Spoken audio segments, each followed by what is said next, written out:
All right, we live. Welcome. 2021. We here. Coach T, I know what good? you were about to say 2022, right? Yeah. I'm thinking ahead. It's all good. The Yeah, man. 2020 been such a crazy year, man. We just thank God for life, thank God for family, and for sure thank God for the brotherhood, and we're definitely hoping for a better 2021. COVID definitely indirectly destroyed 2020 in many ways in terms of the sporting world. But it, say one, say two. It brought us together by knowing who was for we, the family, got us a little bit more united. So let's hope for a better 2021, Mumba. Let's hope for it for real, man. Let's hope for it. So how you doing, man? How's everything? How's the family? How everybody doing? Well, look, man, the Virgin Islands is always the same. I am more worried about you guys up there. Uncle Trump went a little crazy the other day, and that made news all over the world. And man, I mean, wow, man, we never see nothing like that in our lifetime, Mumba. Those are things we see in movies and Yeah. things we read in books, but to see it manifested before our very own eyes, it just shows like how a lot of people are in the kind of delusion that America is together, but it just shows how divided we truly are. And you know, hopefully we can get to some type of medium where everybody will stop looking at everyone with the color of their skin, but just like Dr. Martin Luther King said, by the content of their character. So it's been crazy, man. It's been crazy. Yeah, it's been crazy for real, man. I'm just keeping my eyes open and just staying alert, you know. Man, Pretty much, it's man. I mean, how it was for you up there, man. You're in the mainland. How it is in Florida, because we only see the Washington and the news down here in the Virgin Islands. But when you go on the internet, you see people was rioting in California, people was rioting in Texas, but the news ain't really been giving us that type of scope. Like this thing been a national protest. They only show like it only happened in Washington D.C. But even this morning, I saw police had to push back some people in California. How it is in Florida? It wasn't that bad. It wasn't that bad in Florida that I know of, So I don't really watch the news much up here, but I just stay a lot with the local news, and they kind of had a Mm. little bit of coverage here and there in Florida and stuff like that, you know. But it's just crazy, I just pretty much just been, just keeping my eyes open, man. Just make sure you just never know, man. People crazy. You never know who don't like you for the color of I your know. skin, So I mean, that's the beauty about us who grew up in the Virgin Islands. I mean, we never really get to see racism in that type of aspect. We know it always existed, but because we are yeah, dominated by more African Americans in the Virgin Islands, and we do have some Caucasian brothers and sisters, we do get along very well. Every once in a while, you have one or two outliers who think they're better than you because of the color of their skin, but we never really saw that true type of racism until we moved to the mainland. I know you know our stories between me and Pam when we went to Alabama, and we actually saw um, pretty much the white supremacist movement firsthand. So it was yeah, like in the movie. But man, I don't have much thoughts on it. I'm always a conspiracy mind thinking outside the box. yeah.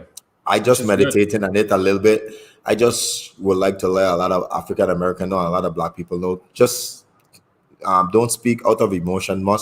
A lot of the time we are so emotionally attacked because we are emotional people and we speak basically on emotion. We don't know. Like, see, like now they have the movement trying to censor Trump and they don't want him to do all these things. Uh, Throughout history, the person to ask what if and always question was always Black people. And we got to be careful in terms of trying to book at Trump because indirectly it might come back and haunt we.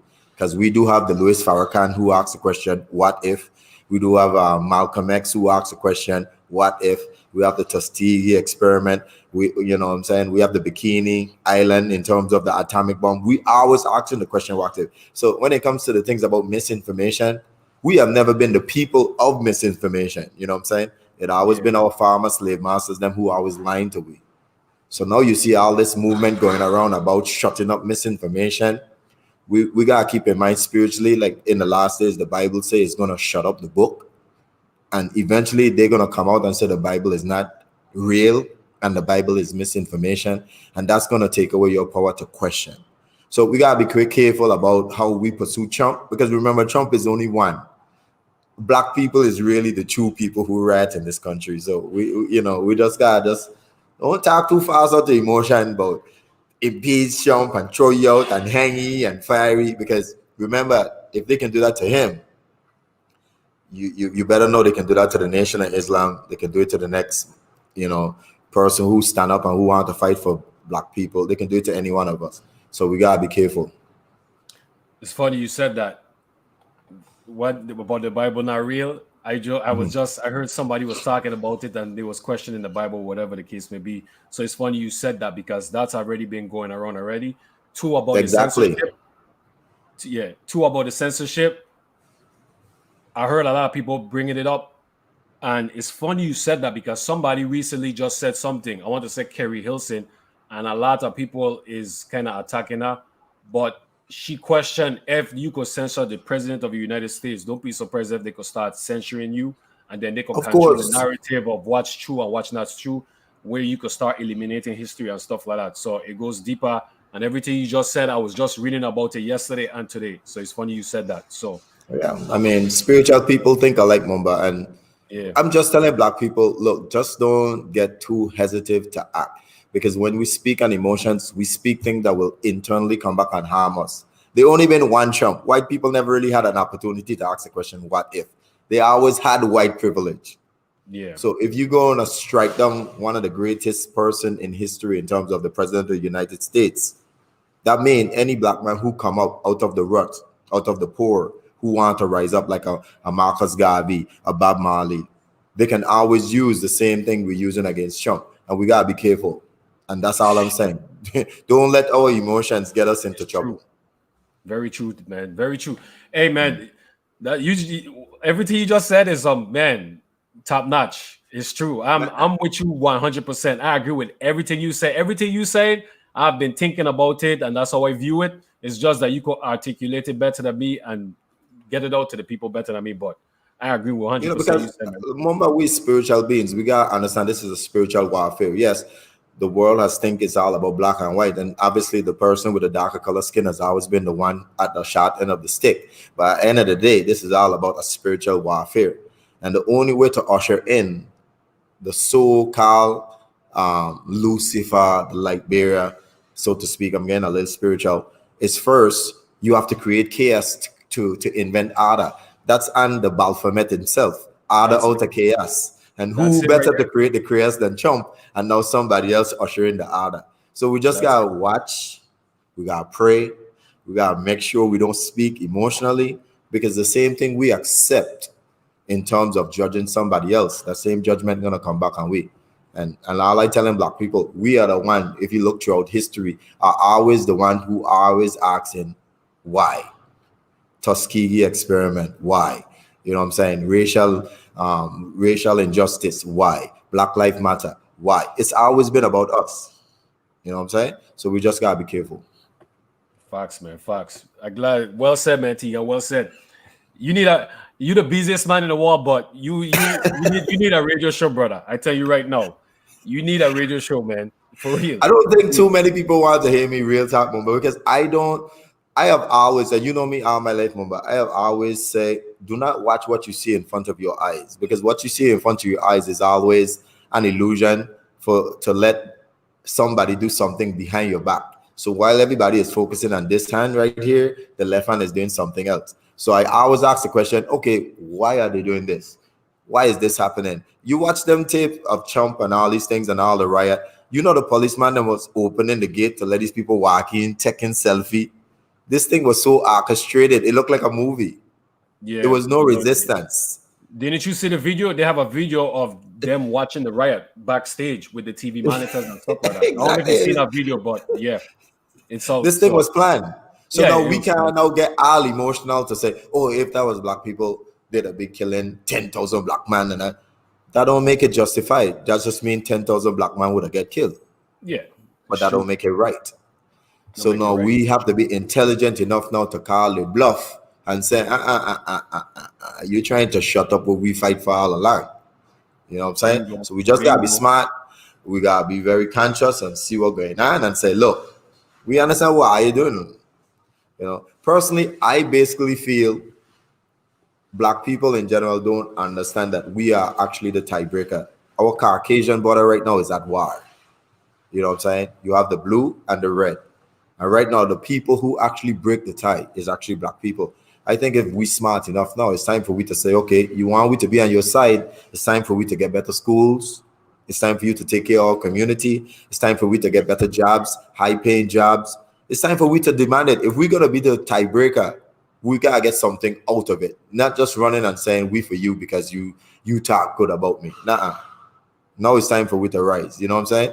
And right now, I mean, more time in any time that I know, I 42 years now in my whole life, I've never seen black people in terms of the position we are now.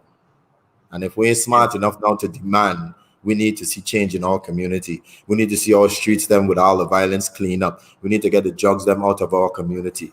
You know what I'm saying? We need to educate our young women, our young men that, you know what I'm saying, domestic violence is not the way to go. We need to be raising families, get people out of alcoholism. We need to do these things to uplift our own community that we can rise ourselves. And that's just under spiritualness idea. You know what I'm saying? Everybody can't follow me. I just think on a different mind. Yeah, no, well, me and you in the same, we're in the same path and stuff like that, man. So I just hope that people, instead of reacting like you said emotionally and so quick, that they just take the time to listen. Hopefully, people is listening to you, because you know what you're talking about, man. So you're ahead of the game. So, Well, oh, go ahead. You was gonna say something. no, man, I say I appreciate that, man, because, you know what I'm saying, like spirit always attract. And that's why Facts. we get along so good. That's why your show is the number one show in the world, Mumba. Use a That beast. our show. So, viewers tuning in, I appreciate you guys tuning in. Happy New Year from myself, Tegan as well too. We have Dr. Price, Dr. Bryson in. Big up to Christine Kelly, Carrie Ann Shepard, Jolie. Now we see you guys. A recap. Big up to all you guys. Much love to all you guys. Much love to all the viewers as well, tuning in and stuff like that. We're gonna bring Dr. Bryson right in shortly. We're gonna get into the We'll get into some of the big up all the people them doing the business stuff like we always do, and then we're gonna have Tegan, bringing Dr. Bryson. These are some of the VIP people them doing their own thing. We have legends340.com. Make sure you guys go and check them out. Check out the website. We have Savory Eats LLC based in Orlando by Sheena Fontaine. We have the Good Life Apparel. We have Andrea and follow on Instagram at the Melting Pot Cooking Class. Also meltingpotcookingclass.com. We got Siboney Caribbean Restaurant. We also got Apollo Legion. We got follow on Instagram at Island Destiny 340 Serenity Braids by Nikki. We got Rico Canario. His website is www.lulu.com/spotlight/R Canario. We got Right Way Service Station located in Princess next to Avis, the only locally owned gas station. We got Paris Enterprise. Follow on Facebook at Livewire Sports. We got Midnight Entertainment. Follow on Instagram, Twitter, Snapchat, TikTok at The Real Midnight. Follow on Facebook at Real Midnight ENT. Also follow, check out Next Level Up Printing. Big up to Chico Harris down on the west side. So you guys check that out. We got OliviaDesir.com. Make sure you guys check out that website as well. We got Bubbles Promotion. Follow on Facebook, Bruno's Kitchen. Also, big up to Pastor Mona Barnes. Follow on Facebook at the City of Refuge Worship Center. They live stream every Sunday at 10 a.m. Also, we have AIM Credit Repair LLC. Big up to Carlos Hawkins. We also got Calypso Clothing LLC. Big up to Dwayne Krauser. Make sure you guys check out his Facebook page so you guys could get some of his shirts. He's a major supporter of the Elite Podcast. So we appreciate Dwayne and his contributions and everything that he does for us. So I just want to put that out there, So big up to Dwayne. Calypso Clothing LLC.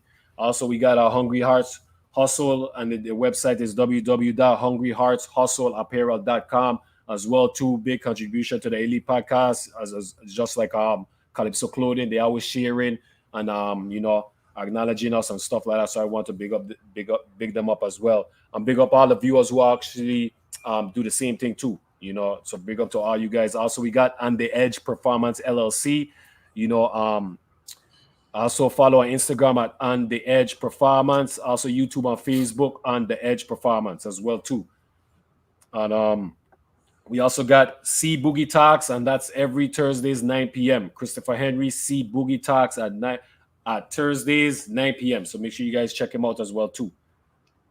So we here, Tegan. You know you want to do the honors and introducing our phenomenal guests that we have here Oh, for today. sure, for sure. But what episode are we on now? Because I've been missing in action. I would first like to say I am so sorry. I've been doing so many things lately with the national team, sports park and recreation. You know, we're going through this COVID thing, and it's just been a little hectic. Actually, in February, I'm leaving again with the Virgin Islands national team member. So, I mean, it's crazy. But Yeah, that's cool, it's, man. it's been super crazy how my schedule has been, and just trying to find ways to try and bring a little normalcy, especially to our youths. Them when we did the bubble over in St. Thomas, just to give them some type of normalcy. This is not easy, staying in your home, social distancing, and wearing masks all the time. It's really difficult, and nobody is really talking about the youths and the next generation about how this is actually affecting their lifestyle.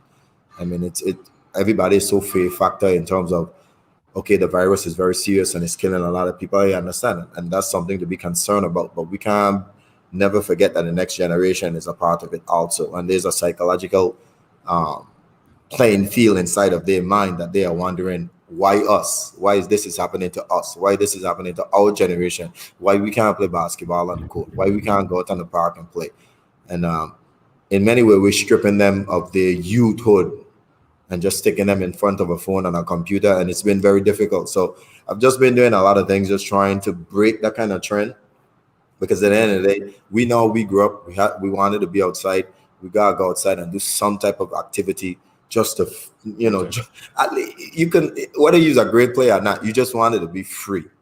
You It's gotta a be type of free. freedom that just open you up, and that's where I've been. So I apologize if you guys missed me on a lot of episodes. Obviously, I'm free right now until February because I'm gone again. But God's willing, I'll be here for most of the episodes coming up. So my Yeah, first man. question to you, Maba, what episode is this? This is episode 54. 54. Yeah. Okay, Real okay, quick, great Tegan. number. Sorry to interrupt real quick. Christine Kelly, Miss Richards, their mom, had health scare and stuff like that. So we just want to send prayers, blessings, and well wishes to their mom as well.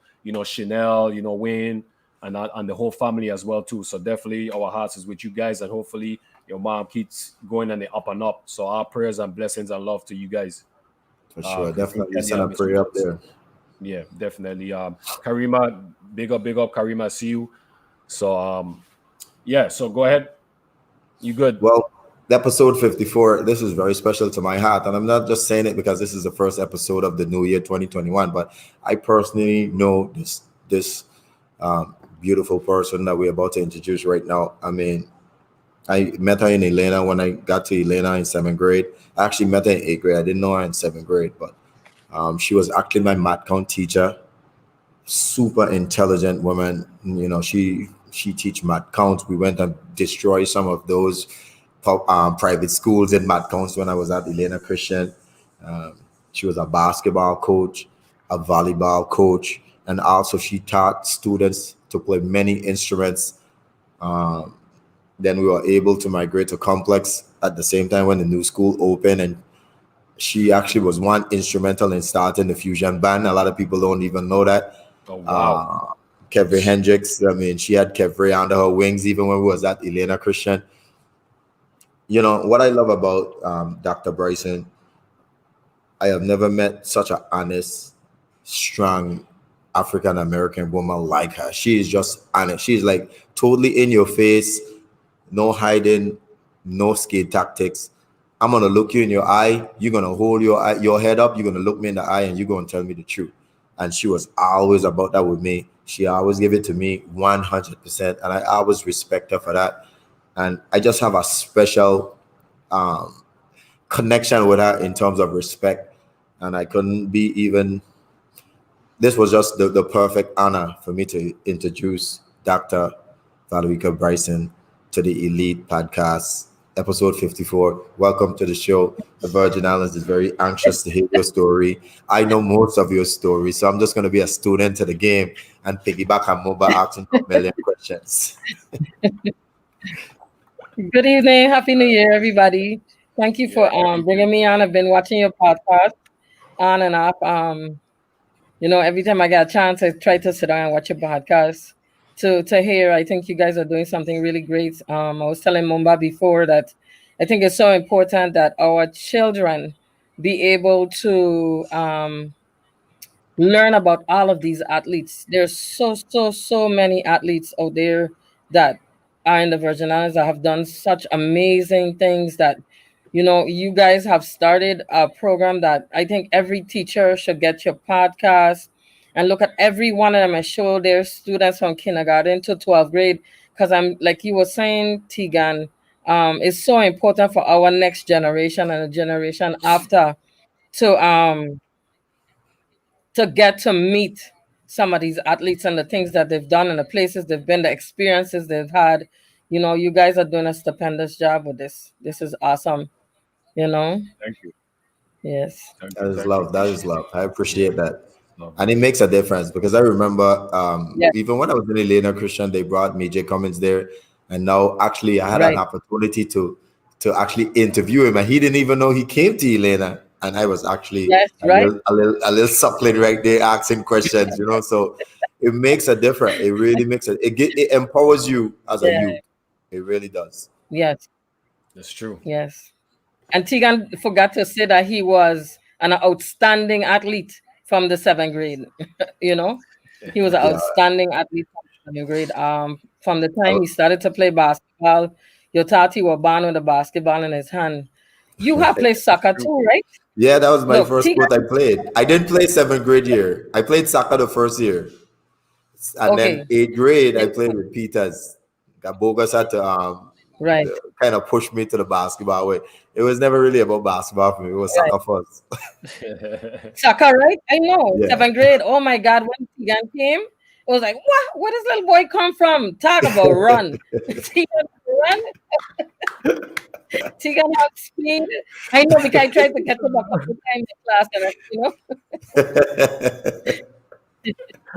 but Tegan Yeah, man. was outstanding in 7th grade. Like he could run, he could have kicked the ball. Like Elena, he took the team from losses to winnings. Yeah, He was yeah. just so outstanding. We won the championship. He was the same. Yeah, I'm telling you, I can remember. Tegan, you were just amazing. Like when he came, it was like Elena team just turn around. It takes that one thing to spark Yeah, everybody on a team. Tegan, Yeah. that's true. he was that much. When That's true. when they let Tegan out on a field, miss, and they were over. They were over. And like a lot of kids didn't stay to watch soccer. Kids didn't really participate after school because they would catch the bus, go home. But when Tegan started to play and people started to hear we were winning, well, my peas, what? People That was coming it. out. People coming And we That's had one a thing home about game. the Everybody, Timbers community. We was very supportive. yes, sir. Even in women's We had basketball, we used to support everything. every Everything. sport. Yes. Yes. Every sport. Once we had a home game, and people here, we have a home game, the whole school closing, school done at 2:30. Look now, everybody was on the field to cheer on Elena soccer team. Yeah. Not just because of Tegan, but he really brought a different a different A flavor to the team. dynamic. Good night, Yeah. Dwayne. Yeah. Yes, Yeah, that's the right word. Dynamic. Yeah, dynamic. So, he Dr. he sure Bryson, got some. I know you're pumping me up. You got me smiling cheek to cheek, but tonight is really about you. I want to take no shine away from you. And pretty much, I just want you to give us a little summary, like how you really got started. How, first of all, caring for people comes from the heart, and when you care for someone, you can definitely see it, and kids see it, and I saw it when I was growing up, and that's why still to this day I'm 42 years old, and I never even cuss a bad word in front of you. That's how much respect I have for you. So when people That's so say true. that the adults don't have power over the youth, that's a fallacy. The Right? youths them do know who care for them and who look out for them. That's So true. first of Yes. all, how did that started and how did your mission in terms of changing young people life started? Give us like a good summary, and then we'll piggyback off your Well, story and go from there. let me tell you a Okay. little bit about my story. First off, I'm not from St. Croix. I'm not from the Virgin Islands. I was born in Aruba. My mom and dad came here. Um, my dad came here to work at the refinery at Hess Oil. Hess came down to Aruba to recruit um, some of the employees down there for what they needed here. My In 1921, my grandfather had come to St. Croix. You know, he was an electrician. So he came to St. Croix, I think something with, I don't know if it's WAPA, they are call it back then, but whatever. He was here in 21. Then he came back in 1950 something, and then he came back in 1961. So anyway, when I was born, um, I went to school in Aruba. We started school at 2 in Aruba. You start to go Wow, to school at 2 years old. They that's started crazy. doing that here, but and then when you go to school down there, the first thing you start to learn is languages. So in Aruba, I learned maybe like 2, 3 languages, and I think the younger you are learning languages, the better you learn. Because today I could still speak all of the languages I learned from that time. And then I came here in 1967. When I reached to St. Croix, I was put in a um, bilingual class. They call it bilingual back then, because English was not my first language. English was my third or fourth or fifth language. Oh I, wow. I We don't didn't never speak know English. that. Yeah, I Yeah. spoke True. Dutch primarily. I spoke Dutch primarily, and then the second language that I spoke was Papiamento. So we spoke Dutch, Papiamento. I speak French. Well, I speak. I didn't, and I spoke. I speak Dutch, Papiamento, French. You know, and then Mhm. when I came here, where I lived was in Estate Glen, and in Estate Glen had a lot of Hispanics. So Papiamento has Spanish in it, and we learned Spanish back in Aruba too. But when I came here, I was able to speak Spanish, so that's how I ended up in a bilingual class. So Spanish was the closest thing to the languages that I spoke from Aruba. So I spoke Spanish. So in the bilingual class, I was able to learn English, and then from there, I went into a regular classroom. Um, and I went to school at Charles H. Emmanuel School. Well, no, I lied. The first school I went to when I came here was a school at St. Anne's on top of the hill, St. Anne's Church. Mhm. Yeah, yeah, yeah. Because when I came to Croy, there was a separation of children. And I think that's one thing that impacted me as a person as well. If you weren't from the Virgin Islands, you couldn't go to the public schools in the Virgin Islands. There Mhm. was Wow. Evans took the Department of Education to court so that students coming from away had the ability to go to public school here in the Virgin Islands. But my first school that I went to was St. Anne's. And then from St. Anne's, I went to Charles H. Emmanuel School. Then I went to I went to a lot of schools. Jeez. I went to Charles H. After Charles H, I went to Lumaco because we moved. We were living in Glen. Then we moved to Hamburg, which is behind Peter's Rest. We moved to Yeah. Hamburg. When I moved to Hamburg, I went to Lumaco. And then after Lumaco school, my dad got a promotion, and then I went to private school. I did not like private school. I love public school. I thought public school gave you more. And then from private school, I went to Mana School. And then from Mana School, I went back to public school. And then in public school, I went to seventh grade in public school. Wow, And you went to then a lot the of rest schools, was son. seven. Yeah. Yeah, I'm telling you. That's a lot. I'm telling you. Wow. I even went 7 day for a little stint, but my mom didn't like 7 day, but we went to 7 day for a little stint. And then I did seventh grade at Elena Christian. And then then after Elena, I went to Central High School, graduated from Central High in 1981. Mona Barnes, that you spoke about, she's my classmate. You know, when I was in school, growing up, I didn't grow up. My mom and my dad split up, so through that, divorce wasn't a big talk in my era. Today, divorce is a big thing, but back then, husband and wife breaking up, da da da da. Anyway, so I didn't grow up like with everything. I didn't grow up with a spoon in my mouth like people would say. We were poor, you know. The one pair of shoes, the one skirt. My mom could have sew. I could have sew. I could sew. So we would sew our school uniforms, bought our school shoes. So I understood what it meant to be poor. Anyway, when I left here, I went to Xavier University in Ohio. Too cold, too far. I don't know why I chose Xavier. Everybody were going to black schools, and my stupid stuff because I was Catholic. I was a staunch Catholic. I grew up a Catholic, so I figured I would go to Xavier, not in Louisiana, because everybody in mother was going down there, and I didn't want to go to a school where everybody was, because I didn't want to be in a school party and well, catch yourself. Anyway, you'll see anyway. So I went to Xavier. I didn't last there. I didn't like it at all. I didn't like it at all, at all, at all. And I left Xavier and I came back home. And then when I came back home, my mother said, "You're not staying home, not in my house." you know, hey, you ain't got no choice Hey, with that. So my Oh wow. mom tricked me. My mom sent me. I have an aunt and uncle. I had an aunt and uncle in St. Thomas, Vaughn Calwood, Marva Calwood, and she told me, "Well, you're going to go by your aunt and your uncle, for a little while, just just to hang out with them or whatever." This is January now, and I'm like, "Why don't I go St. Thomas? Why going St. Thomas? I mean, I love St. Thomas." Anyway, so I got St. Thomas. My uncle say like, "Okay, we're going up here by UVI to check out something." I was like, UVI? Why are we going to UVI? Not UVI, CBI. So we got to CBI. He introduced me to Dr. Well, he's Dr. Harrigan now. He introduced me to Raul Carrillo. He was the financial aid person. He Mhm. think he's smart. He was a financial aid person.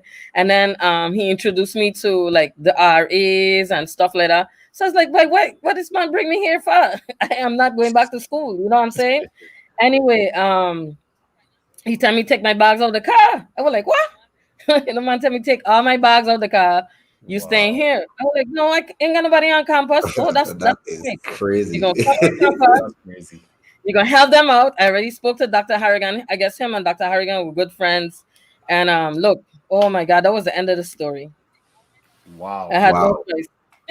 He We dropped have me off never at heard a story like that on the Elite crazy. podcast. Yeah. and he will come back. I ain't had no cell phone in them days. So I there in No. the dorm room in the dorm on a pay phone, calling my uncle. He refused to answer the house phone. And then my Wow. aunt came and checked me out, Marva Calwood. She came and she said, "Look, you have to go to school. You're too smart for you to be home. You have all of this in you. You need to, go ahead and do this." So I decided, okay, my first week on campus, I had nobody on campus except me and the RAs and everybody else over housing. And then with that, I got to know all the RAs. It was really a good experience for me because none of the students were on campus. It Mhm. was really nice. I got to help them with the dorms, fixing the dorms, getting the dorms ready, making copies, all this kind of stuff. I got money to go to school because I get to Nice. meeting a financial aid officer. He helped me with everything. I had everybody. And when everybody came on campus, the long lines to register, I didn't have to go through none of that. When I was going to major informational science, in- information, computer science. I'm shipping this like that. Anyway, they told me I have to take an accounting class. Mhm. But in high school, I used to play volleyball, and I understood that on campus it had a volleyball team, and I should go and try out for the volleyball team. Dr. Harrigan knew that I played volleyball. He was like, "You should go try out for the volleyball team." Coach Blake, was the coach of the volleyball team. I said, "Okay, I'll check it out." Anyway, so the courses I had to take included accounting, computer science, all these things. When I first went into the classes, I just didn't feel that that's where I belong. It didn't fit me. As a matter of fact, I have an F on my transcript for accounting because volleyball practice was at 7 and accounting was at 7:45. Wow. Bryson didn't go to accounting.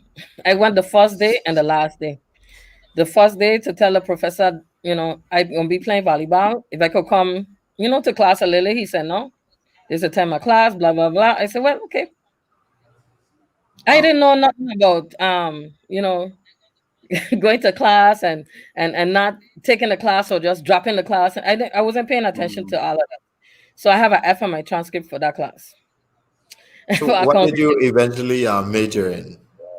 So I played flute also in school. Well, I wasn't a rebel in high school. I didn't fight or none of that stuff. I was a rebel in elementary school, but not high school. When I got to high school, I really tamed down, calmed down, I should say. And when I went to the band room, it was Mr. Garcia. May he rest in peace. He was a band director, and he told me play something or the other. I think it's a Virgin Islands match. I had just started playing flute. I wasn't the best flute player in the world, and he was like, you can't play flute. He started to insult me. The worst Mm. thing you could do is try to bring me down. No, so it ensued into my mouth. At that time I could, well, my mouth anyway. So we had a horrible argument, and he took me to the office. I met Mr. Ross. Mr. Ross said, um you having a problem with Mr. Garcia? I said, yeah, Mr. Garcia is biased. He doesn't want to work with kids who ain't at this level or this standard. I'm not the best flute player in the world. So he took me out to that class, and then he put me in Mr. Moorhead class, Kent Moorhead, who was Mhm. principal. Mr. Moorhead, he had just come to teach at Central High School. He was teaching keyboard. So I could play piano already. So that was an easy A. I said, hey. So I played keyboard from 9, 10, 11, and 12th grade. I played piano for 4 years. Easy A, in the classes I could already play. You're answering a lot of my questions right now because I know you are big in music and you are so instrumental with Kevre's career and stuff like that, and especially Fusion Band. A lot of people don't even know. And now you No. answered a lot of my questions early in terms of how you are able to play all these different instruments. Yeah, yeah. So when I went to college, no, I had my flute. I have my mom bought me a flute. And I had my flute. I reached on campus, and I walked down to the music suite, and I understood there was a concert band, this band, that band. I also played the other instrument like flute, and my brother played sax, so I could have played flute or saxophone. And I went to the band room. Went to the band room. I met the concert band director, and he said, what are you majoring in? I tell him the long story about the information science and da da da da. And he was like, you're not interested in studying music. I was like, I don't know. I have to talk to my mom first. And like I tell you, back then you had to get on a pay phone and call. So I called my mom, and the advisor of the whole program was Dr. McClellan, Lawrence McClellan. So he heard about me, and he came looking for me, and he was like, hey, we only have this amount of music majors. Would you be interested? I told him, well, I'm not the best flute player. I hadn't played flute for 4 years. I play piano. Can I start off on the piano? And then I switched majors. I went from being an information science thing, and I went into playing music. I became a music major, and that's where my music came from. So I studied music for 4 years at the College of the Virgin Islands, got my BA degree, and then came over here. And when I started to teach over here, ironically, I was put at Lumokal Elementary School. I hated it. I Wow. hated it. I'm not gonna lie. I didn't want to teach elementary school. I wanted to teach high school or junior high. Right. My student teaching, I taught at Adelita Concrine junior high school. I taught with Professor Sprout, and he was so awesome. So my whole idea was, yes, I coming home, I going to the junior high, but when I came home, that was another story. I was the only female teacher, the one female teacher that they had on the junior high level. Her name was Miss Triplet. She was my band teacher, and she left. And after her, all the positions were filled with males. So to get in to position out of the elementary school, there was a chauvinism, a lot to get on that level. And then in 86. Then in 87, the person who was teaching at Elena, he was promoted. So they had a slot. I was the So first you person jump to on write that. that. Look, now I run. You I went quick. run down. I have no car. This is literal. Like when I hear somebody call me home and say, "Hey, Bryson, there's a position at Elena. You should submit your stuff because I know you wanted to be on that level. You didn't want to be on on the elementary level." and I went there, Miss not that Lumaco wasn't bad, because at Lumaco school I had Winona Hendricks as the principal at our school, and she totally embraced me. She taught me a lot too. I taught kindergarten through fourth or fifth grade at Lumaco, and then going to junior high was seven and eight, and then they moved it 7, 8, and 9. And then in '89 we moved to Elena down in Princess, and then Hurricane Hugo came, and so that's my story. And wait, but Wow. I want you to transition the complex before you start.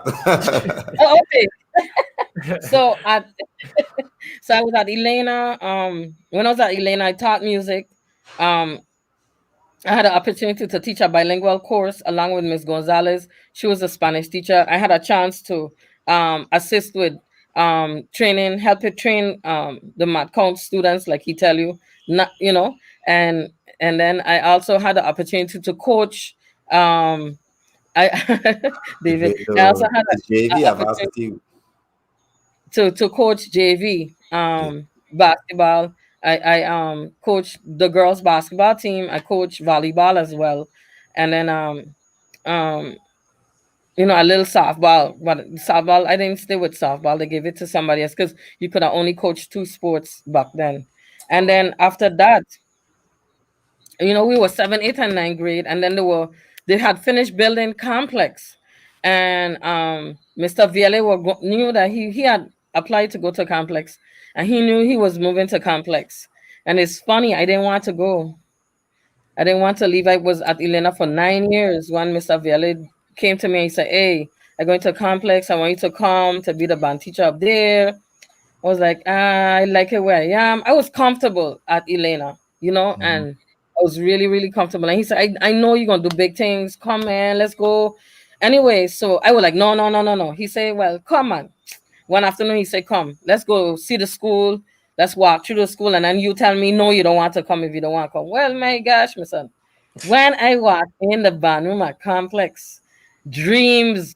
It's like all Yeah. dreams are coming to light, my son. I was like, high school, Valrica, this is what you are want. You know what I'm saying? And when I walk into the band room, I walked on the stage, I saw the lighting, I saw everything. I said, okay, Violet, what I gotta do? What I gotta do? With the So Really, sign up, that was yeah, yeah. it. Really know. Really know. Once I let bring me her in the band room, that's it. That Yeah, was that it. was it. All Violet had to do was take me to the band room, my son, and that was it. Yeah. It didn't have an instrument in there, it didn't matter to me, my son. All I know, I saw the risers, I saw everything in there that I wanted. My own office, my Yes, own sir. office, phone. You know what I mean? I was like, what? Wow. Yeah, man. Yeah, Upgrade. yeah, really. I come Yeah. in, I come in, I come in. And that was, that was a transition. And what happened was, because Kevin and them were my students in 9th grade, coming to think that mean they had me 7, 8, 9, and then In 10, 11, complex. 12. So it was a Wow. good program. The only bad thing was when we got to complex, um, whoever did the was ordering stuff, they were ordering stuff for like a studio. They wasn't ordering instruments. So Mm. I got in some real trouble. Yeah, yeah. I got in some real trouble. I went in the room where we had all the lockers, and I had a friend that was working at Avis, and she came and she took a picture of me, and I thought, would it have been like in the back of the newspaper? Mr. Nothing come on the front page, Valrica Bryson, teacher at complex, no instruments, no money to buy instruments. Wow. I got I don't written even up remember that for story, but now you Wow. say that I started to remember it trickling in me now. I got written That's up for crazy. everybody and the mother, Mr. Wow. From court, go well, Mr. Bailey, I guess he had to write me up, but Yeah. he didn't want to write me because it was true. And I It's was a it's fighter. facts. You know what I mean? I Let was me a go back fighter. to Let me go back to Elena a second because I don't want to Mhm. pass this because you started a movement with girls basketball that we probably won't get to see for a while, where Oh, girls basketball was really at a height. I mean, a lot of people yes. don't know if they are living in this generation. Mumba girls basketball was one of the best It watch was nice. event in Yes. the VI, and you Yes. had Monica, you had Demore. How was that like? Monica, Because I never heard you mention you played basketball. Wilmara, yeah, Did Monica you play Wilmara. basketball Me? yourself? I played. I dabbled in basketball. I could say double. I mean, I played basketball, but like my younger sister to say I wasn't good. You Mm. know what I mean? I don't argue with her because she was really good. She was a good point guard. I was on the bench a lot, and then I think in my day with basketball, it had names already, and I wasn't a name. I wasn't a Pidy or a this person, so I Mm. was on the bench. And then I played volleyball too, so it was the two sports. So Conflict. I kind of stuck to the volleyball and I left the basketball. But then when I went to UVI, when I went to CVI, when I went to CVI, I used to play basketball with the guys on Sunday. And then we were trying to put together girls something to play basketball, but I kind of fell through. But I love basketball. Like I would play basketball with my brothers in Hamburg, and we'll go down to Peter's Rest and play ball. I had love basketball, and then I always wanted to coach basketball. So prior to coaching, I did my research in terms of the court, the measurements on the court. I mean everything you could think about, um, scoring, everything about basketball. I heard you guys talking about that, the fundamentals and everything. Like, I learned the fundament. I retaught myself everything because when I went to teach it, I didn't want to go not knowing. So I even learned like plays and everything about basketball. I did that before I went to coaching, and I asked Vele, but not Vele, it was Miss Christian, because we didn't have a girls basketball team. And then Mhm. I went down to the elementary school. Mr. Oh God, he coached Mr. Miller. Mr. Miller was at Juanita Garden. Okay. Um, I don't remember who was at Pearl B. Larson. And you see, what I did for when I went to Elena to teach music, there was nobody registered in the band. So I went from classroom to classroom. When I first got to Elena Christian, recruiting students. So I did the same thing. The same ideologies I used to build my band program. I did it to build a basketball team. So what I did was I used to go to elementary games to watch the players in the elementary school, and then I wrote a list of names, and I told Mr. Vele, I want these kids to come to Elena. Wow. Yeah, Vele was really a top recruiter of his son. yeah, Yeah. and I think Wow. that's how things, and he was like, "What?" I was like, "Yeah, look. I don't gone. I don't watch these kids play. I talked to Mr. Miller at Juanita. I can't remember the coach at Pearl B, and I Wow. went to Lomeco too. I went to the Mm. three elementary schools that were feeding us. Right? You understand? And the thing was to encourage them to have basketball teams. Well, Mr. Miller had a team. I don't remember who was at Pearl B. At Pearl B had a team, but Lumakul didn't had one. So it was to encourage somebody at Lumakul to start a basketball team so that you had a pool of students you could recruit from, girls and boys. And the thing was to, hey, you could get a stipend, right? That was my thing. You get a stipend, you could get a stipend, right? If you start a girls basketball team. So all three of those schools had girls basketball teams. So I went to each one of the schools. I went to the basketball games, and this was a year before I started coaching girls basketball. I watched the girls play, and I say, you know what? Before Wilma them, I had a set before Wilma them. And then what I did was I got those kids together, and I had that first team. We didn't do, we got beat up from Arthur Richards, like Arthur Rich. Oh God, I will. Arthur Richard had kids I think used to come out the womb playing basketball. Yeah. I, Plus, they were they 18 years old, so don't feel I bad. they came out the womb playing basketball. Arthur Richard had some basketball players, some girls Ah, that look like man. I was like, what? These girls are playing basketball. Like, big up that's Arthur. what I should have done. I should have gone to some of them basketball games and watch Arthur play and watch Woodson play before, So Yeah. that's what I did. And then I got the first year I coached basketball. We did okay. I think we came in like fifth. Fifth was Elena, and some of the schools had like two teams. So we came in last. Let me just say last. I saying fifth. We were last, please. And then the next year, I said, no, no, no, no, no, no. I went to VLA, say, this child, that child, that child, that child got to come, Elena. Then I went, this child, this child, this child, this child got to come, Elena. This child, this child, from Lumakol, from Pearlby, and then from Juanita Gardin. That's the Yes. children I need to come to Elena Christian. And he was like, we ain't supposed to do that. I Wow. said, don't worry about it. Just let me get in contact with the coaches. I talk to the coaches. I get all the information, and I did the same Mhm. thing for volleyball. Wow. It's Right. the No, same you thing I did. did for Ahead of volleyball. You I did a did for great job because that was actually the footstone for when Complex opened. Talk a little right, bit about that because then you took all of those players who you groomed and you right. created a rival for Central. Because Central never Yes, really had a true no, rival. And you no. created it with Marta, with Demo, with Monica, with Shalik, with Wilma. Man, those games was tough. So wow. going to complex. I tell court we're gonna do the same thing. So Martha we're going Woodson. Now I played Martha and I can't remember who going Arthur. Arthur had some good players too. So I tell Mhm. court and that's when Miss Avila tell me, Bryson, you can't coach basketball for you. That broke my Oh, heart. That you oh, can't do yeah. one basketball. I said, okay, so just let me recruit them. I'll recruit the players and whoever you're gonna put to coach them, let them coach them, mean care. And then he told me he has spoken to Miller. I was like, yeah, cool. Because Miller had helped me. You know what Yeah. I'm saying?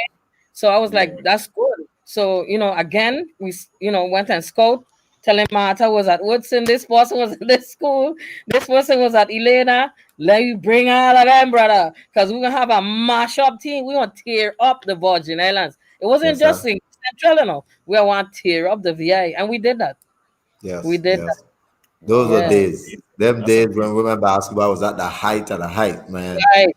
Them Right. days were crazy. Yeah. Yep. Yeah, St. Thomas afraid that No, we you did crushed. an excellent job. That's one thing. You was always, and your fire. That's one thing I always love about you. Where you get that from? That's from your parents. Like that fire. When you coach or when anything you do, you had like a passion. Like you ain't doing this just to do it. You doing it No. because you go do it And it right. wasn't for money. It wasn't for money because the money wasn't much. You know what I Yeah. mean? It wasn't about money. I think two things. Like I was telling you, I grew up real poor, and I think I like I tell you when I was playing ball, I didn't have the opportunity to be chosen. So I was like, we gotta choose more than one person, to make this group. Like, don't just choose. Even I even chose some of the worst players on the team because they had experience. You understand?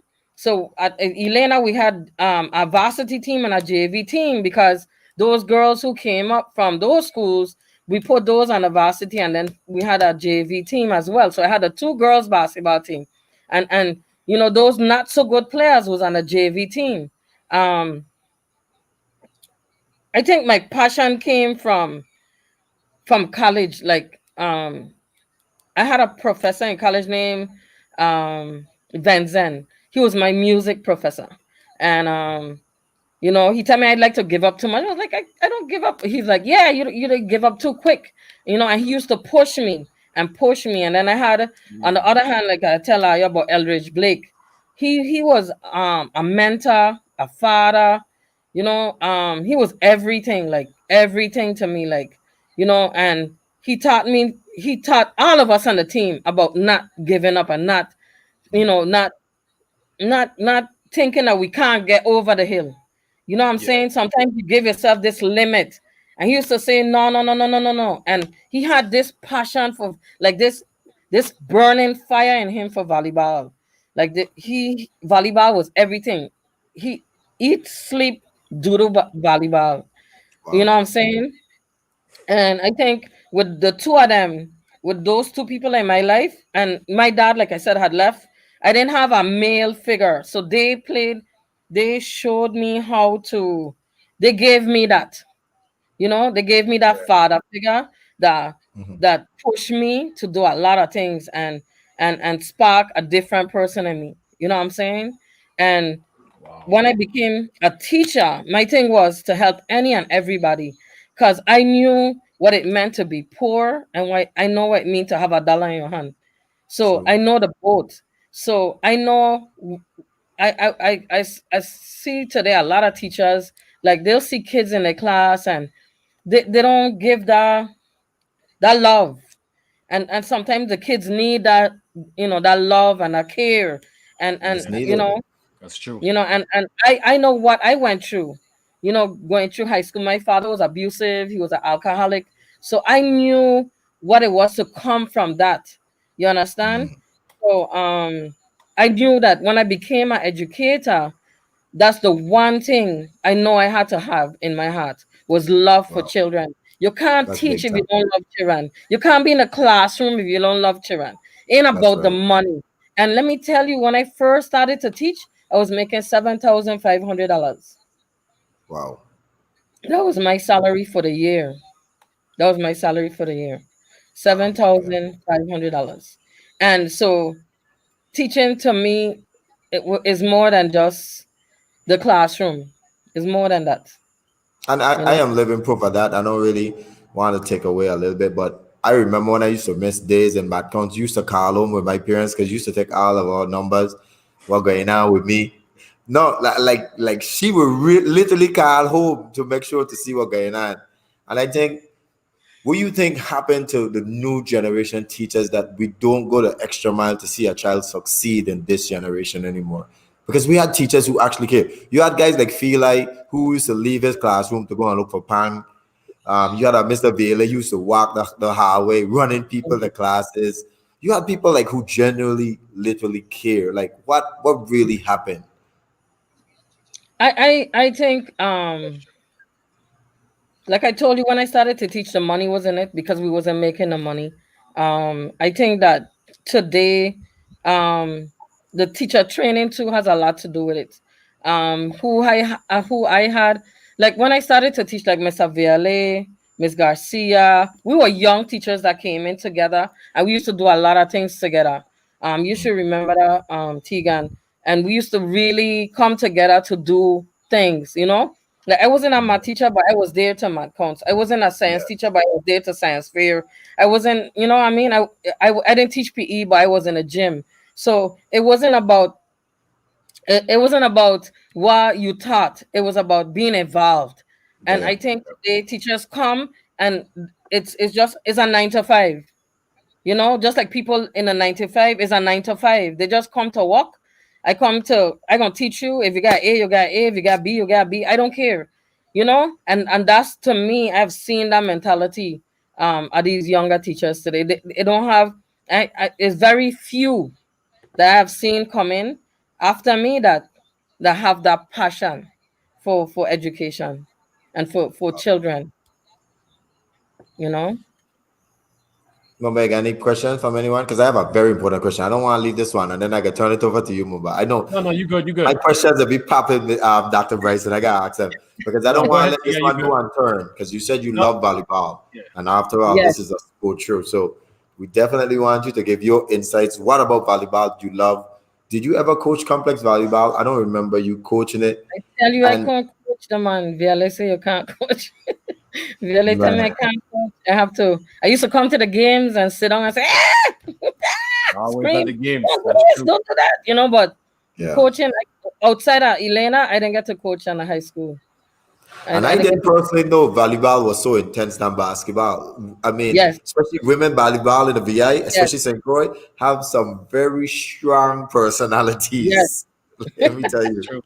That's true. How was yes. that like? And how did volleyball get to such, uh, um, like on a knife edge, so to speak, where you will have like, Nemi Jackson, obviously, Mm. and then you'll have Miss Hobson up at Central. I mean, it used to be like crazy. Ah, It was you crazy. Those games was you dig crazy. into some things there. When I started to coach volleyball at Helena Christian, like I'm different. I love volleyball. I played volleyball for 4 years. I didn't get a scholarship to play volleyball at CVI/UVI. I didn't get a scholarship. I just played because I had loved the sport.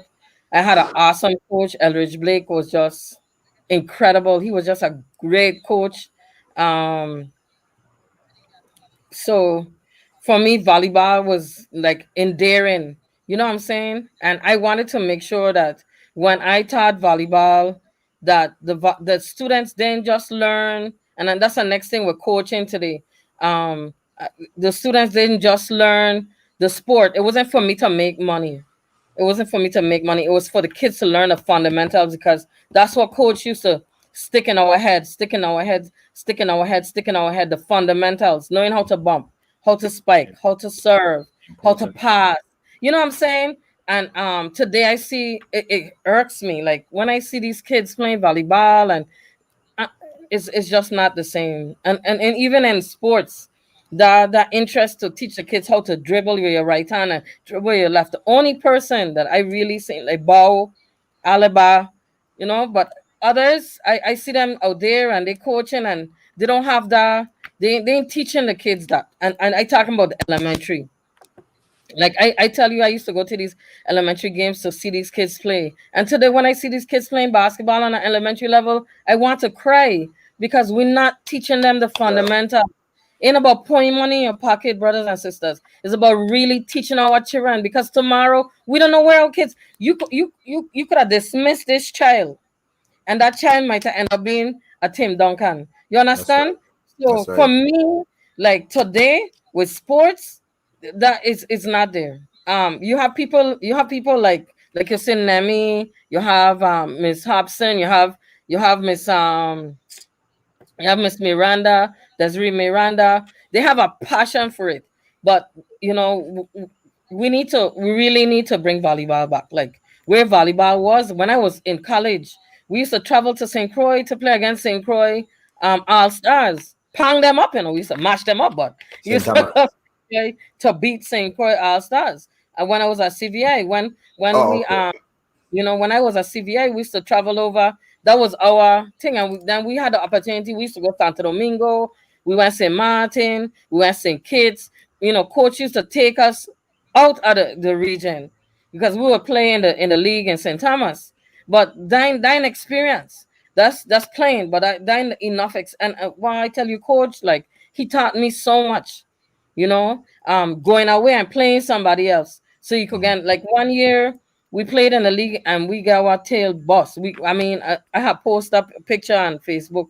It was 1984, and we got licks. We went Santo Domingo, and every province we went to Santo Domingo, we didn't make no points. We zero, Wow.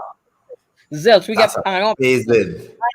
We got You guys mad. couldn't even kick the ball over the net and the Japin. Yeah, man, these children. Look, boy, What? I had Santo Domingo, right? We going into the gym, but if you see the little children outside bumping, and I say, wow, she could bump better than me. She could, this child could, Wow. what I'm saying? Literally, like they start their sports from the time they come out of the womb. That's how West I feel about West children. Like these children from West, when they start playing basketball, man, like coming out they drop out their mother womb. They playing Yeah, they were basketball. ready. This is how Santo Domingo is. They start to teach kids these sports along from the time they're small, and we need to get into that mentality where we start with little kids, teaching them basketball, teaching them volleyball, teaching them these sports. You know what I mean? Mhm. And That's true. That's true. we don't have that here. It We makes have a You a don't, big viewer question. difference. We have a you viewer ain't, question. yeah. We have a question from Dwayne Crozier. Hmm. How did you develop that no fear in and out of the classroom when it deal with the children in Elena? It didn't matter where you came from. You will be she would be in your face if you was Yeah. being Mhm. nice. So he wants to know where you get that, that no fear. Um, I told you when I was growing up in elementary school, I was horrible. Um, my father told us that if anybody step on our toe and they ain't say sorry in 5 seconds, you gotta knock them. Like you gotta put them out. And don't hit them so they could get back up to hit you. So I can see, I can see that in you. I had that that was a horrible mentality though. Like I had that vicious mentality until I got to junior high school, and and going to church and all of that. I was also involved in church, and I think that's also where my passion for teaching come from, because when I was in ninth grade. I used to teach like first communion, confirmation, and those things. 9th through 12th grade, I taught those things at St. Anne's Church, and I had loved to teach. But I didn't think that I would have been a teacher. You know, I was thinking on the science and all of that stuff. But what I think is if you show children that you fear them. I learned that at Conquering. Conquering wasn't an easy school either. No. What? Mm.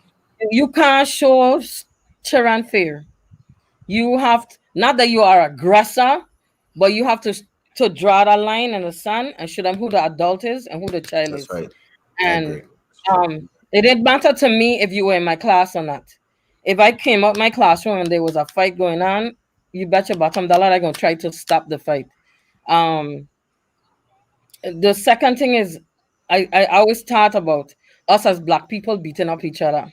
Like I come from west, the man, and I come from east. So I go, and we have today's worse. Today's they ain't even fighting, they picking up I guns and always shooting. hated that. I never liked that. You know what I'm saying? That- And because the and my island thing, was so small. Why would right. you even consider east or west? It's just one.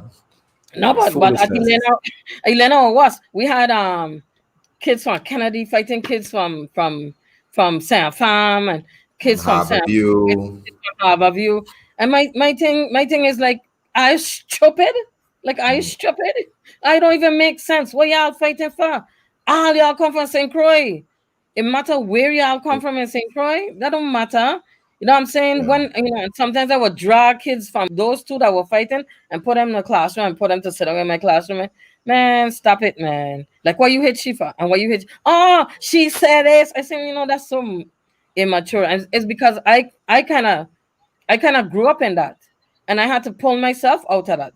So I know it wasn't the right thing, and that's why I in that it wasn't a fair. It was to stop kids from beating each other up, Yeah, on the turfs and all of that. Yeah, your sister right. And turf and Elena, you can come down here because this. No, man, that's just crazy. And then when we went to complex. That stupidness start with Marley got tough here and Williams. I don't care where you come from, brother. You're a Mumba child to had me. a turf. See you up there? I Yeah, don't care where just you him come laughing. from. I don't care where you come from. You're a child to me, brother. I You feel can't come talking uncomfortable. I feel like uncomfortable right now. Mumba had a turf. He had a turf right yeah, there a by tough the one. auditorium. Look, I had a student in my class. I ain't gonna call his name. So he was in ninth grade and he was playing a bad boy. Anyway, he played tuba. And when I looking for this boy, he in my class, and I gone outside and I tell you like, what you doing out here? He like, I damn, I tough the man. I say, I gonna tough your little ass in my class. You know what I'm saying? You can't make me look. No, I just double his little behind up, and he was taller than me. I just double his little behind up. I said, you could act how you want in front of your friend. Them, I could care less. You come Right. into class. You understand? Because you will end up here on this tough ain't gonna do nothing for you. Ain't gonna make you finish high school. Ain't gonna get you a diploma.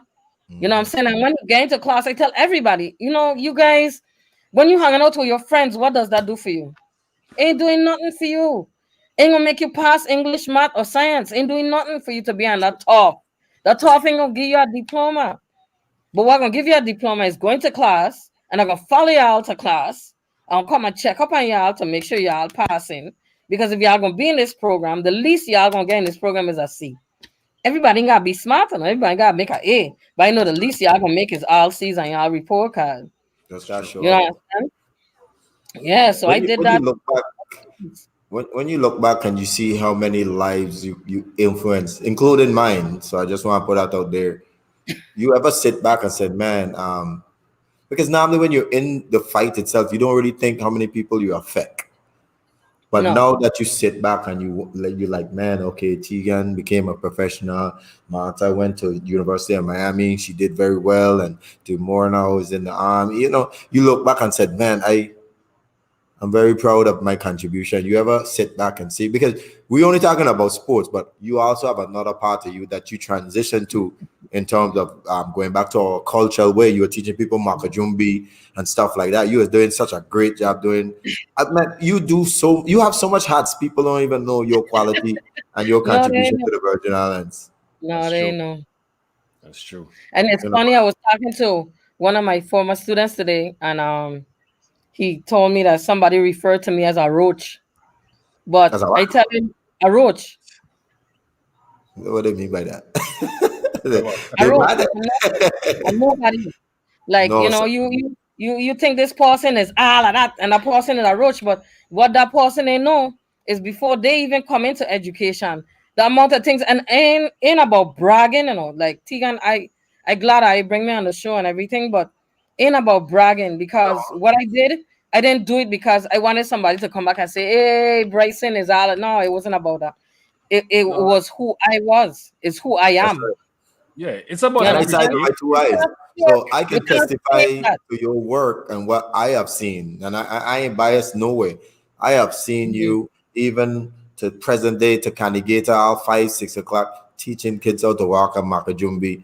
I have seen you, man. I have seen you in the battlefield. And Yeah, it inspired me too because I like to do that. I like to help the youth them. And I don't go out there and brag and say, yes, right. people go on the radio all the time and say, oh, nobody doing nothing for the youth them. But I have That's been not running true. summer league for the youth them from since 2000. Yes, 20 Yeah. years I've been yes, running summer leagues for the yes, kids, them, you have. and Yes, I've you never have. bragged. So it's like when people speak, it just shows that they probably is not in tune of They what don't have really the is going knowledge. on in You see what reality. happened? You see, when you doing something for somebody to recognize you, and somebody doing it just because they love it, you're gonna hate that person that doing it because they love it. One, two, you're gonna see that a lot of children. Well, how come all them children like she? How come always them children going to she? How come them children? Because ain't that Miss Bryson trying to drag them to her. I had kids that used to come. How you think I know Mumba? Mumba didn't play an instrument. Right? You find Pang and Mumba in the band room. I mean, I had more athletes in the band room than musicians sometimes. But it's because, hey, it wasn't that Miss Bryson segregated anybody.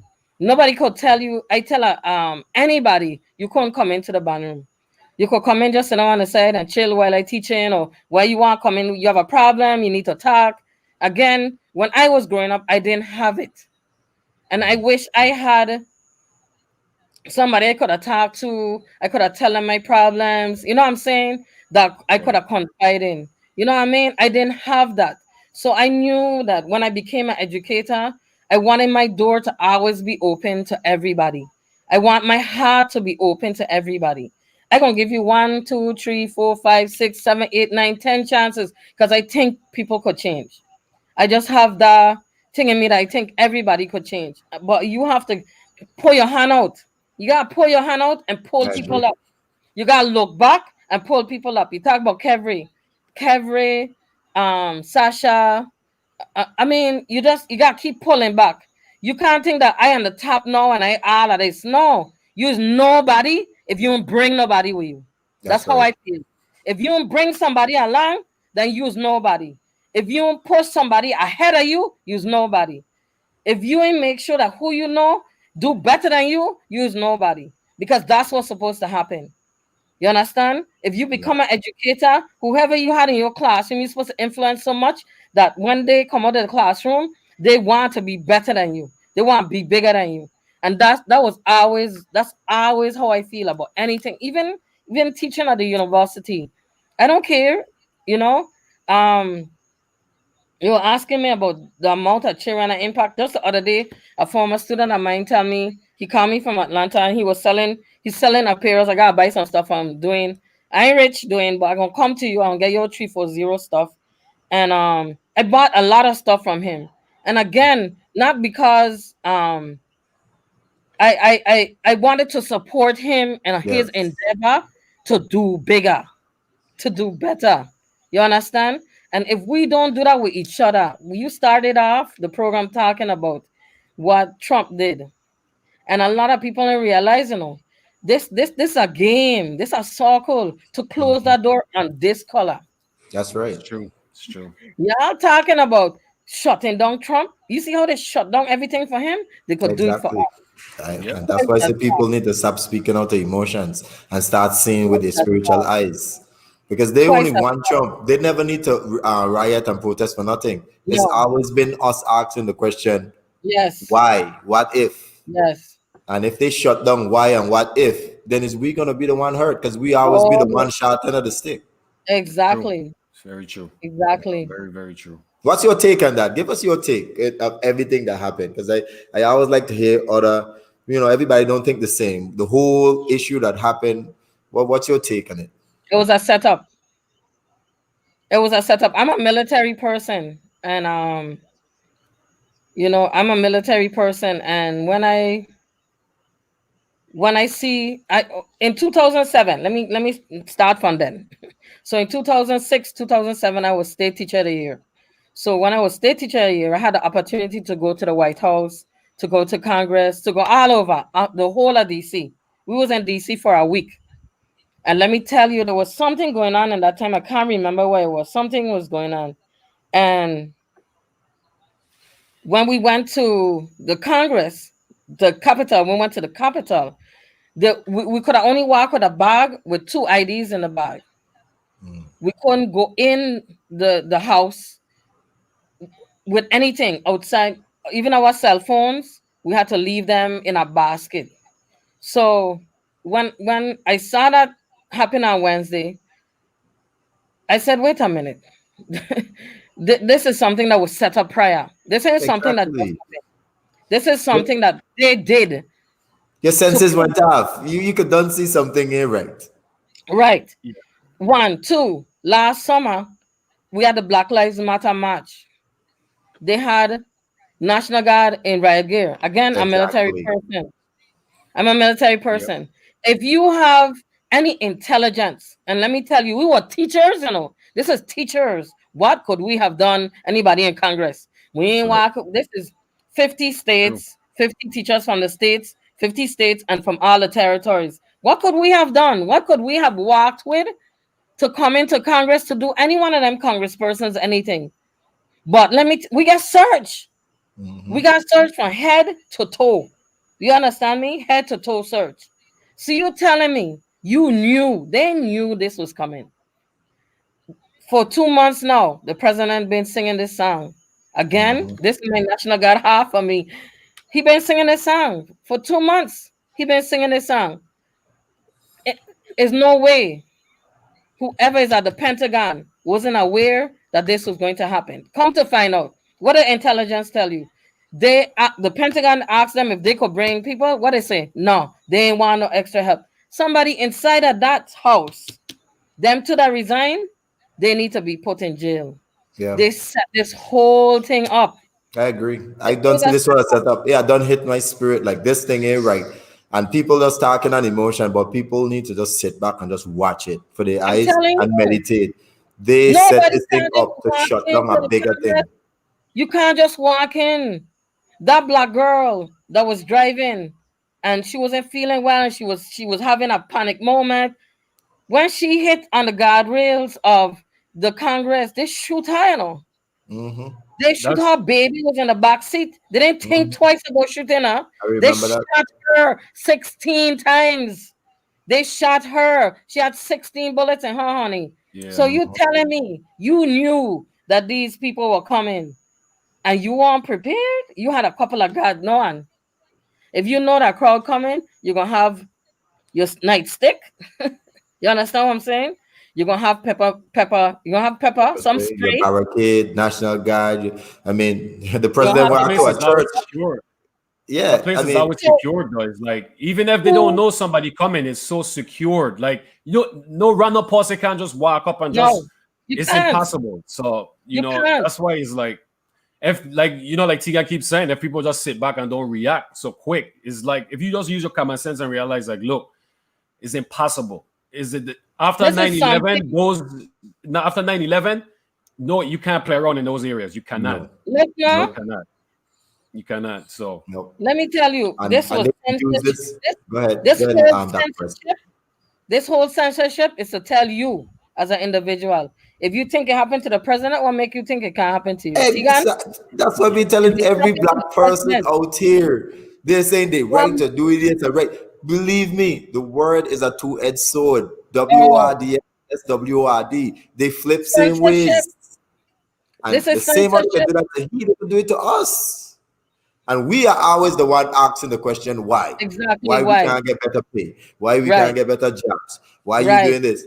And if we Right. can't ask a question, we gonna be the one who do it for our own self based on Right. emotion. Yeah, Right. You know, it's true. that's just And how I see it. It's I true. saw somebody post something on Facebook and it made a lot of sense. Black people stand back and stand down. Let them go ahead.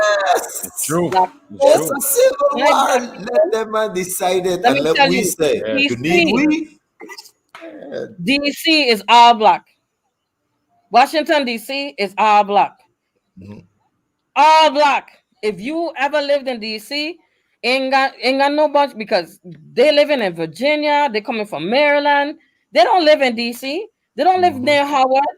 They don't live near Hampton. They don't live in Virginia. They live on the outskirts. They Mhm. drive the 2 hours.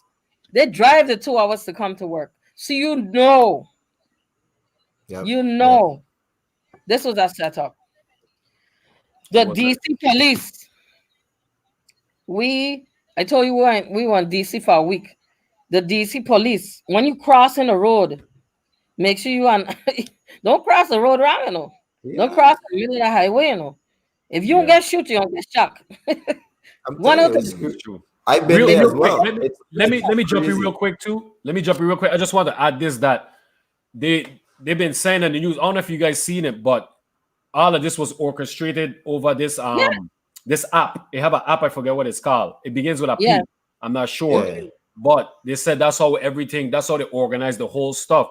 But if you realize, like, all of that plays into the fact of censorship because if they use the app to orchestrate that, that's their motivation to say, you know what, we gonna have to start taking control over the different multiple apps that everybody uses and stuff like that, where they could control everything. So it yep. kind of like, you know, it's a bigger plan, and that falls into And everything we that you don't guys know say. what the bigger plan is. We don't That's know. right. We we have to really sit back and look and see what they do with Trump.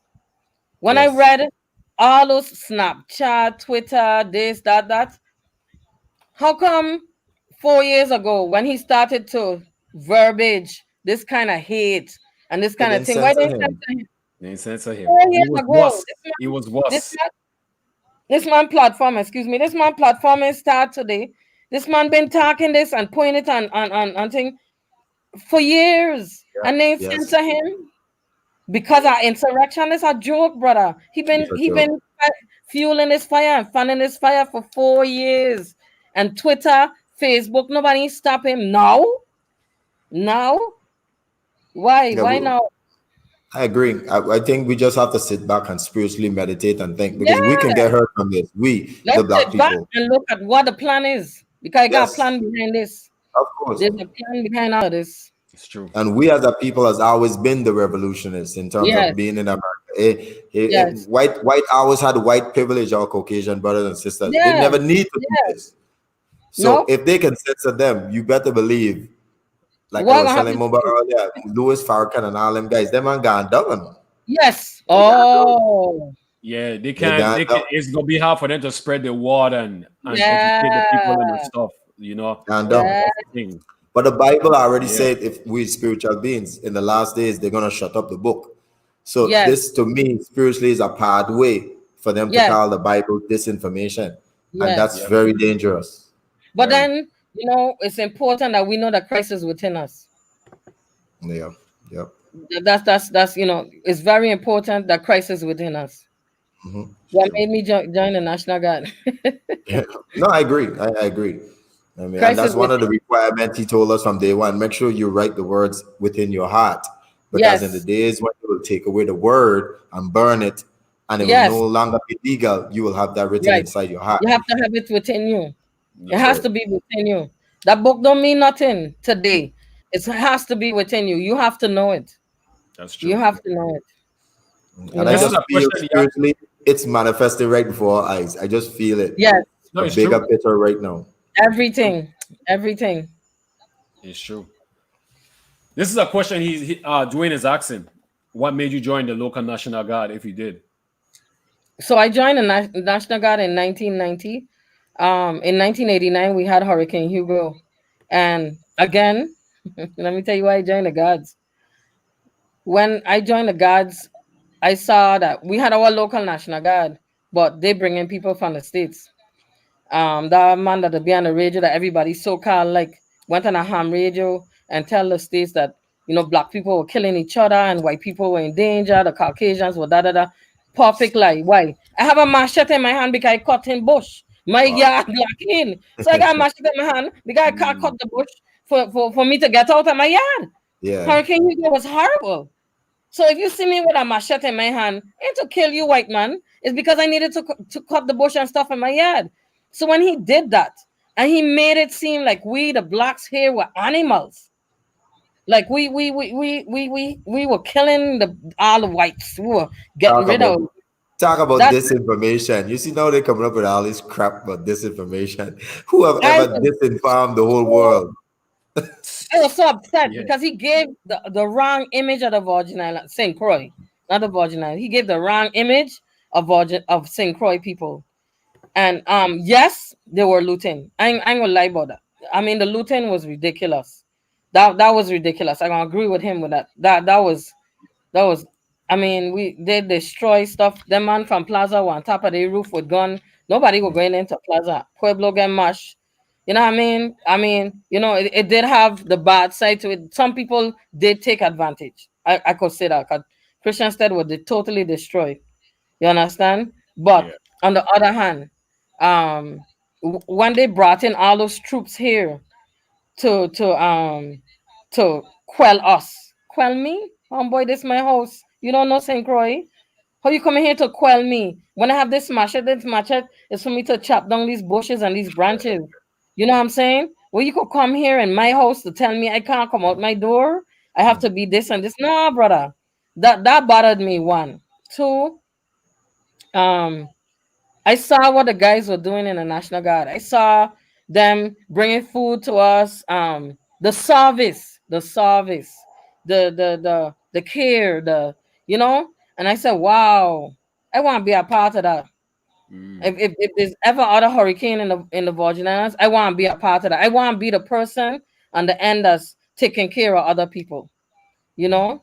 So in 1990, I decided I gonna join the guards, and I was recruited from the time I was in college, but I didn't want to join. It was like military ain't for me, brother. yeah. That Right? ain't for me. That wasn't for me because I How long you stayed in the guard? 20 years. Wow, it's So long. amazing. I did my 20 years. Yeah, Let me that's get. I'm I gonna amazing. get to joined David 1990. question. Uh-huh. Oh no, I'm gonna get you. I'm gonna get to David question, and I'm gonna turn it back over to T again. Okay. I joined in 1990 and I retired in 2010. Yeah. Okay. What So we David have question is, Mama? yeah. So David Wilshire. His question was he said your daughter always had a great singing voice. How did you feel when she started performing on stage, killing it? Well, let me tell her, Chantal. Chantal Chantal Harrigan is my daughter, and I'm so proud of her. She has an awesome, awesome voice. She doesn't sing much anymore. She just did this song with the guys from St. Thomas. This too shall pass, and she thought that I had pushed her to do that, but I wasn't the one. I told oh, who asked him on my track days? How they know I ran anyway? So Wow, somebody they might bringing in nuggets, man. Who that be? Yeah, I don't know who that is. yeah, Somebody. so she was she could have sing. She could sing. My daughter has a beautiful, beautiful voice, and um, I'm gonna tell you, I didn't know my daughter could have sing. She was. I sent her to community Methodist in Frederickstead, and then when she left community Methodist, Elena had moved. So my sister was working at community Methodist, and then there was second and she was 2 and 3 years old, and then for when she was 4, I moved her up here closer to me to Christian Academy, and she was in Miss Baptiste's class, and Miss Baptiste said, Chantal sings. I was like, yeah, okay, whatever. I Wow. used to dabble with her on the keyboard, letting her sing a little bit, Casey, yeah. So I used to let her dabble on the keyboard and teach her a little thing because she was small. I didn't want to force music on her, you know. But then she was in K4 and she started. They had a Christmas program, and the principal of the school called me and said, "Hey, Miss Bryson, I could keep Chantal after school." I was like, "What? My 4 year old? I don't know about this." You know what I mean? And she was like, "No, no, no. I just want you to know that Chantal has a nice voice, and I want to work with Chantal. We have a Christmas program coming up, and I want Chantal to sing." I was like, "Okay, she has a nice voice. Okay, yeah, yeah, she could sing. I didn't mind." And so she started to work with Chantal as well. And look, we went to this Christmas program, and Chantal had the mic. I was like, "Give my child a mic. These other kids, they don't let my daughter." She got a mic, and then look, she sang that song. Um, it was just, it floored me. It floored me. She was 4 years old, She Wow. has an and amazing voice. An what a amazing voice! voice. What a I mean, voice for a so why is 4 year old. she stop singing? I know ain't about she tonight, but man, she have an amazing voice. So some things impacted Chantal over the years. First off, my brother was killed in '09.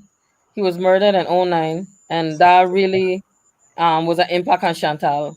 Um, she didn't want to sing anymore. He was her staunchest supporter. When Monica passed, my brother calling me on the phone. "Hey, where's Chantal? Where's Chantal?" I like, "What happened? Why you want again? Monica died." I was like, "Okay, Ray, okay, Ray died. Ray, Monica. Okay." So I called my dad. I called Chantal. I said, "Chantal, your uncle trying to call you because Monica." So and it was a big thing between the two of them. That this artist passed away and da da da da, and she crying, he crying, whatever the case is. But she was singing then, and then when she was in ninth grade at complex, she came up to complex and somebody heard that she could sing, and she wrote this song. There was a competition about AIDS in the Caribbean, and I think that's what kind of propelled Chantal. Chantal wrote the lyrics, and after she did the lyrics for that, she went in the competition with this is adults from Trinidad, Bahamas, like adults. And this was the BBC World News. They had this AIDS competition, and Chantal won that competition with her voice. I say, look, That's no, amazing. That's amazing. look, I it didn't even know over, that. it You meant over. you meant Alea, Yeah, right? Aliyah, Alea. it was Aliyah. Aliyah, it was Okay. Aliyah, yeah. Well, not Monica, Aliyah. Aliyah. Monica and Aliyah were up at the same time, the two of them. Yeah, it That's was Aliyah. But my brother thought she had a resemblance to Aliyah. Like her voice, her demeanor was just like Aliyah, So Yeah. yeah. So that impacted her, the loss of my brother. So she stopped singing. And then she get back with Daddy Jones. Woo, Daddy Jones. Oh, thank God for Daddy Jones. Um, he kind of pulled her out again and she started to sing again. And then she had Melody, and Melody's dad was killed. And so she went back into that shell, you know. She oh, didn't want to sing anymore. But, and then she started to sing again. And a lot of things out there impacted Chantal. Like, I think a lot of people that use people, you know. She was singing with a group and they were paying everybody a lot of money and paying her pittance, so it turns people off, Yeah. that's you true. know, Yeah. It's it very turns true. people off. So it turns Chantal off. But me and my uncle is Funk Gums for 17 plus. I don't know y'all if y'all generation know 17 plus. Yeah. Um, Yeah. I We heard know of it. yeah. 17, man. So that's my Way uncle. that young. So my uncle is he was the keyboard player for 17 plus. And so he did some zouk and some compa for her to sing. So I'm hoping, I'm pushing her every day. And I gotta talk to Swanks. Let he throw something her way. People that she totally respect, to Yeah. push stuff her way so that she could start to sing again. True. When the guy Lovely. Farrell called me. He said, "I need to get in touch with Chantal." I said, "Okay." I said, "Look now, don't ask me to ask Chantal nothing. You can ask Chantal what you want." Because I had them days, people coming to me, "Chantal can sing here, Chantal can sing there." Yeah, yeah, yeah, yeah, yeah. And I wasn't asking Chantal. So I stopped doing that. You got Yeah. to ask Chantal for yourself. You Right. want Yeah. Chantal to sing? You got to ask Chantal. So he asked her, and she did the intro for that song for This Too Shall Pass. Again, The voice. I can't sing a lick. I could tell you. Yeah, I she's can't sing awesome. a lick. She's awesome. Did you teach Casey to sing too? Because I hear Casey singing now for Stanley. Casey could sing. Yeah, Casey man, could sing. Casey singing. Casey singing for Stanley now. He's the Casey lead Casey could singer. singing. sing. Mumba. Wow. Yeah. Wow. Casey could sing. I didn't know that. Casey has a real good voice. I didn't teach Casey to sing. Casey started with Bully and the Kafunas. So I won't take no credit for Casey singing. And then remember Casey was in Fusion too, but I won't take no credit for Casey singing at all. Casey could sing. Yeah. Casey's a good guy. He would be a great guy to interview as well because Yes. he was one of our best FIBA referee and he Yes. was out He's there one of the really best taking it to another level. with Yeah, the FIBA. It's FIFA or FIBA. I can't remember. Whichever was FIBA, FIBA, right? FIBA. FIBA, yeah, Yeah. FIBA, yeah. With FIBA, yeah. Ba is basketball, fa is football or soccer. Oh, But sorry. you will know football because football is in our language. Yeah. Yeah. So Yeah. We gotta FIFA get is you for real. football, FIBA is basketball, Okay. FIBA is volleyball. Okay. So yeah, that's how they do it. Yeah. Yeah. Yeah. Yeah. Yep. That's So big up lovely, to man. Casey, man. Casey, you gotta come and give me a little Stanley and the Sten Sleepless Nights and the Elite podcast. We would definitely For love to real. do that. Yeah, big up to For Casey real. there. Big up to So your let me daughter ask too, you. Chantel. Big up to her Mhm. as well. Well, before Mumba, you got any more questions? No, if you want to touch on the track, touch on your track, Oh, babe. Yeah, well, okay, yeah, touch on the track. Touch on the track. Unless you have something to get, because I don't want you to forget. No, what- because I was gonna ask what's next in terms of the journey for her, because and you can answer this if you want to, because something happened to you this year that I really didn't like last year. I oh. don't really want to make it too popular. You probably know why going, you know, and we know fair people. I didn't like the fact that you were fired and stuff like that, and I think That's a joke, brother. sometimes No this one, political thing no around here human is so being. silly. You see, like how we'd be dissing the kids them about the day in gangs. Sometimes Mhm. I think the kids them see the adults act like kids when it comes to this Right. political election things, and Mhm. all they're doing is just like they're just doing what they see, Right. but they're doing it with guns and people are dying and stuff like that. But character suicide is the same as killing someone, same way, Yes. because we're only hurting the next generation. And I definitely didn't like that they was able to let go of person. Anybody who hear your interview tonight will know how impactful you are, not only in my life, but so many generation, Virgin Island generation youths, men and women. You Yeah. can't just throw that at the side because I didn't vote for you, I didn't put my name for you and stuff like that. I made Those a comment. to me are foolishness. I made a comment, and I have a student that he's a grown man today. He tell me I was wrong to make the comment because whoever you work for, you ain't supposed to talk bad about them, blase blase. That was his take on it. He's in the Marines. Mhm. And he said, "Come on, Bryson, you're a soldier. You don't da da da da da." But for me, I think free speech is free speech, and what I wrote wasn't something to denigrate nobody, but that's how they felt. So I can't tell them how to feel. Then Right? fire me, that's a joke because I've been in the game for 33 years, and like I told you, one of them out there called me a roach. They could call me what they want, but walk in my shoes. I dare you, I dare them to walk in my shoes. When they call me and they tell me I was fired, I laugh because you sending me home. Okay, it's all right. I'm not dead.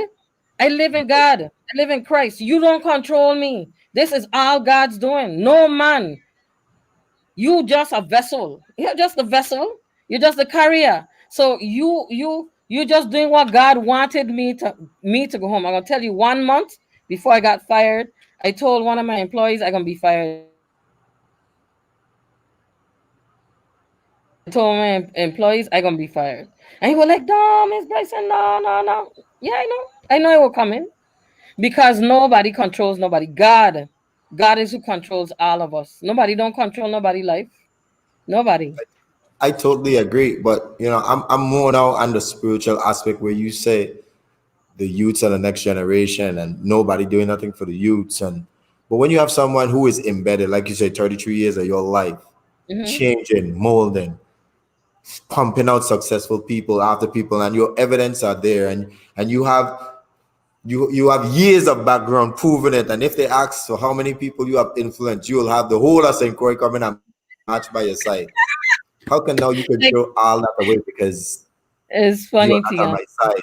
That's foolishness. And then you can't now say the kids them don't know how to resolve their issues when they're in gang violence, when they are following different colors, when you yourself can't even show the example that they need to follow. So I don't It's politics. I can never wrap my mind around that. When I I'm talk to victim of that them, too. No, let me tell you. And Mumba will tell you a lot of time. I retired in 2011 professionally, and I tried to uh, get into sports park and recreation from 2011. I officially got into sports park in 2018. That was but from what I since a want to young tell you is administration. be careful with what you're saying too. I don't want nobody send you home. You Well, understand? if I go, it's either two way. One, because they go vaccinate me with the vaccine, and two, like you said, God is in control of my life. And I think if people don't have the ability to speak freely, then you're Right. no different than a coward in my mind. I think you should always Exactly. have that unction that God is always going to be in control of you. He And I live is. like that. Period. Look now, Like I Tegan. said, It's it's the 9 years I best wait thing. before I get a job in the Virgin Islands government, and I still survive. It didn't bother Tegan me is the one best bit. thing that happened to me. Tegan, this is the best thing. My mom is 83 years old. God bless her soul. If I think I got anybody that support me, my mother. My mother is my backbone. I always been. When I came back from school, my coming back from school, I didn't decide to go nowhere but to come home to take care of my mother. My mom is my backbone. And if I come home and I say, Mommy, I give her the letter, I say, Ma, they fire me. Mama say, no, man, they fire you, man. And my mother said, well, okay, what we gonna do? You move on from that. That That's right. is why look now. I grew up. I ain't nobody could do me nothing that I ain't went through when I was a child. Like you see this thick skin. It come Right. from God. Put me through some things in my childhood that this thick skin in a man could do me something that this thick skin ain't been through. You know what I'm saying? In nothing. God controls every aspect of our lives. No matter who you think you is, you could think he's the king and queen of England, you ain't in control of nothing, brother. God controls everything. You see, all That's this right. pandemic, read your Bible. All That's of right. this suffering, read your Bible. It's coming full Wars upon circle. wars. Bob Marley sing the song. The man Mhm. wasn't singing. Why you think they get rid of Bob Marley? Because Yeah. Bob Marley, no, he was talking the truth.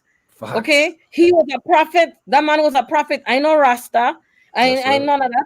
But I'm telling you, this man was a prophet, and he bring it. He was It's here for coming a full time. circle. Yeah, it's coming full Yes, circle. That's he was true. here And for a they were time. taking him out because they did take him out. Is their way to shut up the book, He and was that's why here I'm for a telling time to people. teach us a lesson. He was here for a time to teach us a lesson. It's I true. am home. I am happy.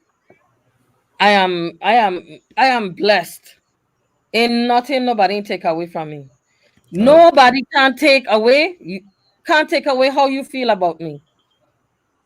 Anybody could come in your heart and tear it out and say, don't love Miss Bryson. They can't take that. They That's can't right. take that from the thousands that children I touch. They That's can't true. take that. You could take my Mhm. job, but tomorrow when I on the road and I hearing, look the quadra lady, look Yeah. the Mokambi Yeah. lady, they can't take that away. They That is can't take it. so true. They That will is never so be able true. to take That's it. right. That's so You true. understand? So they take a job, and that's so what? I free. I could get up 10 o'clock in the morning, 12 o'clock. Not that I do. I don't get up 4 in the morning. But you know what I mean? They can't take that away from you. They can't take what you've done. They could call That's me right. from cockroach to mosquito to ant. It don't matter. You can't take what I've accomplished away from me. You can't change my legacy. Hmm. Hmm. And that's Well, why I like I want say, it's right there. So it's proof in whoever the pudding. you want to become, whatever you want to do, you strive. You look, I tell you, I was poor. I went to college. I didn't know how I was going to get money. I was at school sometimes, people buying food to eat. I couldn't buy food to eat because I didn't have it. I know what my mother was doing to put bread on the table for me to eat, for me to be in college. I didn't ask, I didn't call home.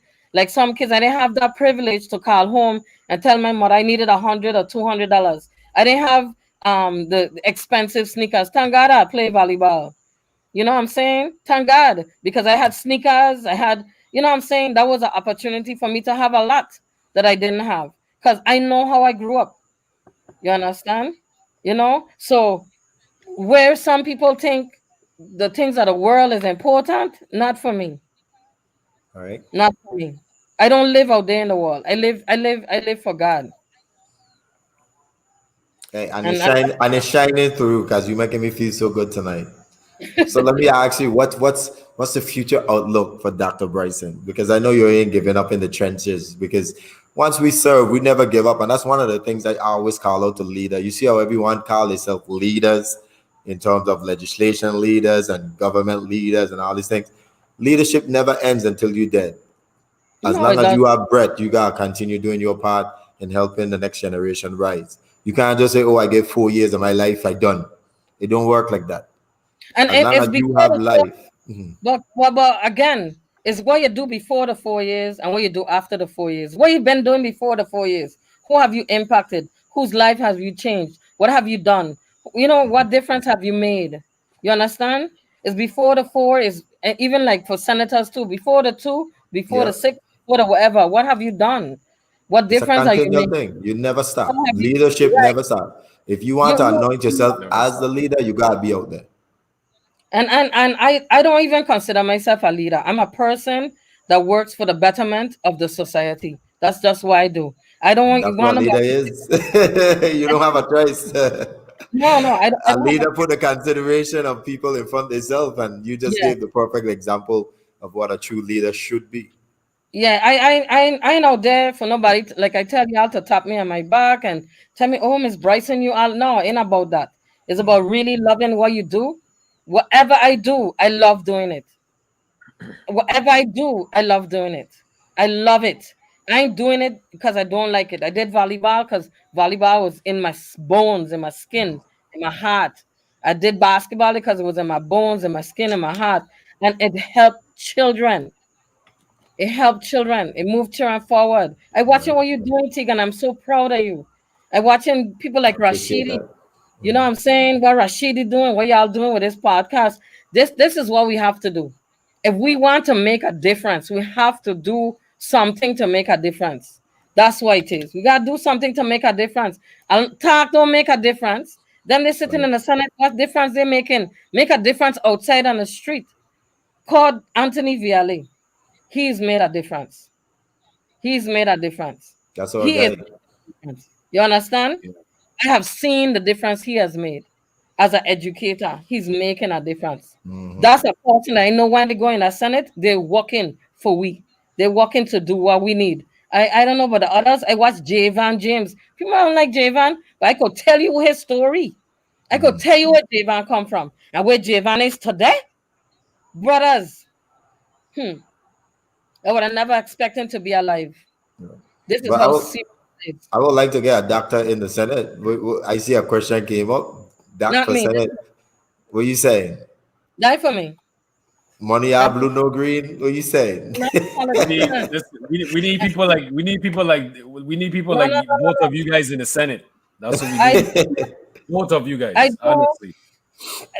After the first hearing, that man gonna kick me out. I wasn't Chucky. I think he wasn't Chucky. Like, yeah, Oh yeah. God, that's a good one. Uh, I can't be in funny. there. That's one. Oh man. That's too much structure. That's too much structure. All right. That's not for me. I don't want nothing structural. I Plus, need I we need hands-on type of people. We like to be hands-on in the yeah, trenches. Yeah. I need to be able to touch somebody and do somebody something for True. tomorrow, so that tomorrow when I look at them, they're doing something. I want to be able to touch something. Casey was my student. Lord Yeah. Casey drive them teachers and complex crazy. But when he came to the band room, and that's the next thing Mr. Viale used to do. Every time Mr. Viale get a bad boy, down to the band room, go play drums. You know what I mean? Make because noise. because too structure. You come down to me, hey, come, we're gonna sit down, we have a talk. What's going on? What's bothering you? And from where I come from, I know it didn't stem from what going on in the classroom. It stemmed from home. Something's wrong. If you acting out, something is happening with you Yes. outside. It's Yes. not happening there, and that's where a lot of educators change today. They ain't trying to find out why it is impacting this child. Why is this child making a 60 on every test? Mm-hmm. Yeah. I had a student once, and I was coming to school. I was late, and this child was walking to school. Um, and I saw how he was dressed, and I was like, "Oh, why he's so rumpled, and why he's not, he wasn't clean, that kind of way." And so I tried to find out the background as to what's going on with his child. He was being abused. He was, the Lord, it was horrible. But as an educator, that's the kind of things you got to pick up. You got to see children and look at the difference, and find out why this child is what's going on with this child. What this child look like this? What this child hungry like that? What's going on? How can I help to feed this child?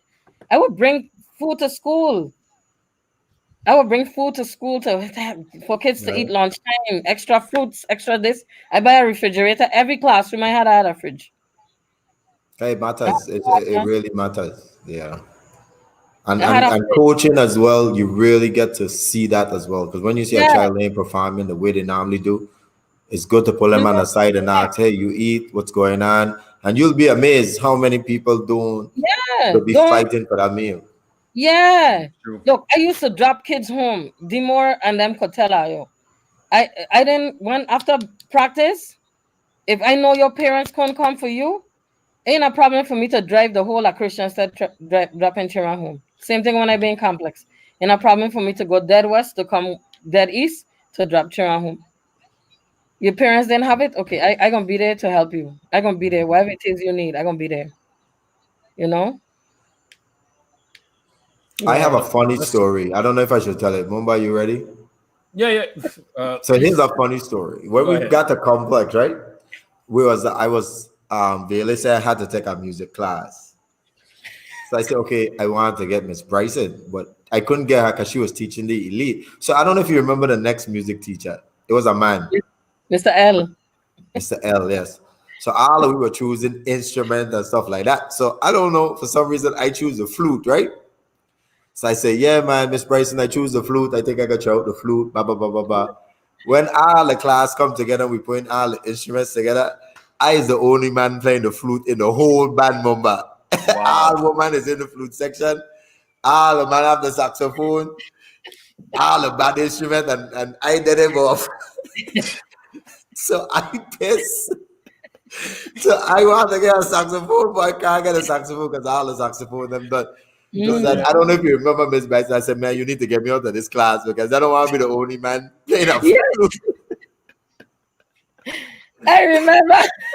Wow. That's crazy. That's funny, I went Mister. to it's either That's funny. Cheryl or Rena. I think it's either Miss Thomas or Miss O'Reilly I went to. I think more likely it was Miss Thomas because Miss O'Reilly wasn't too quick to change class.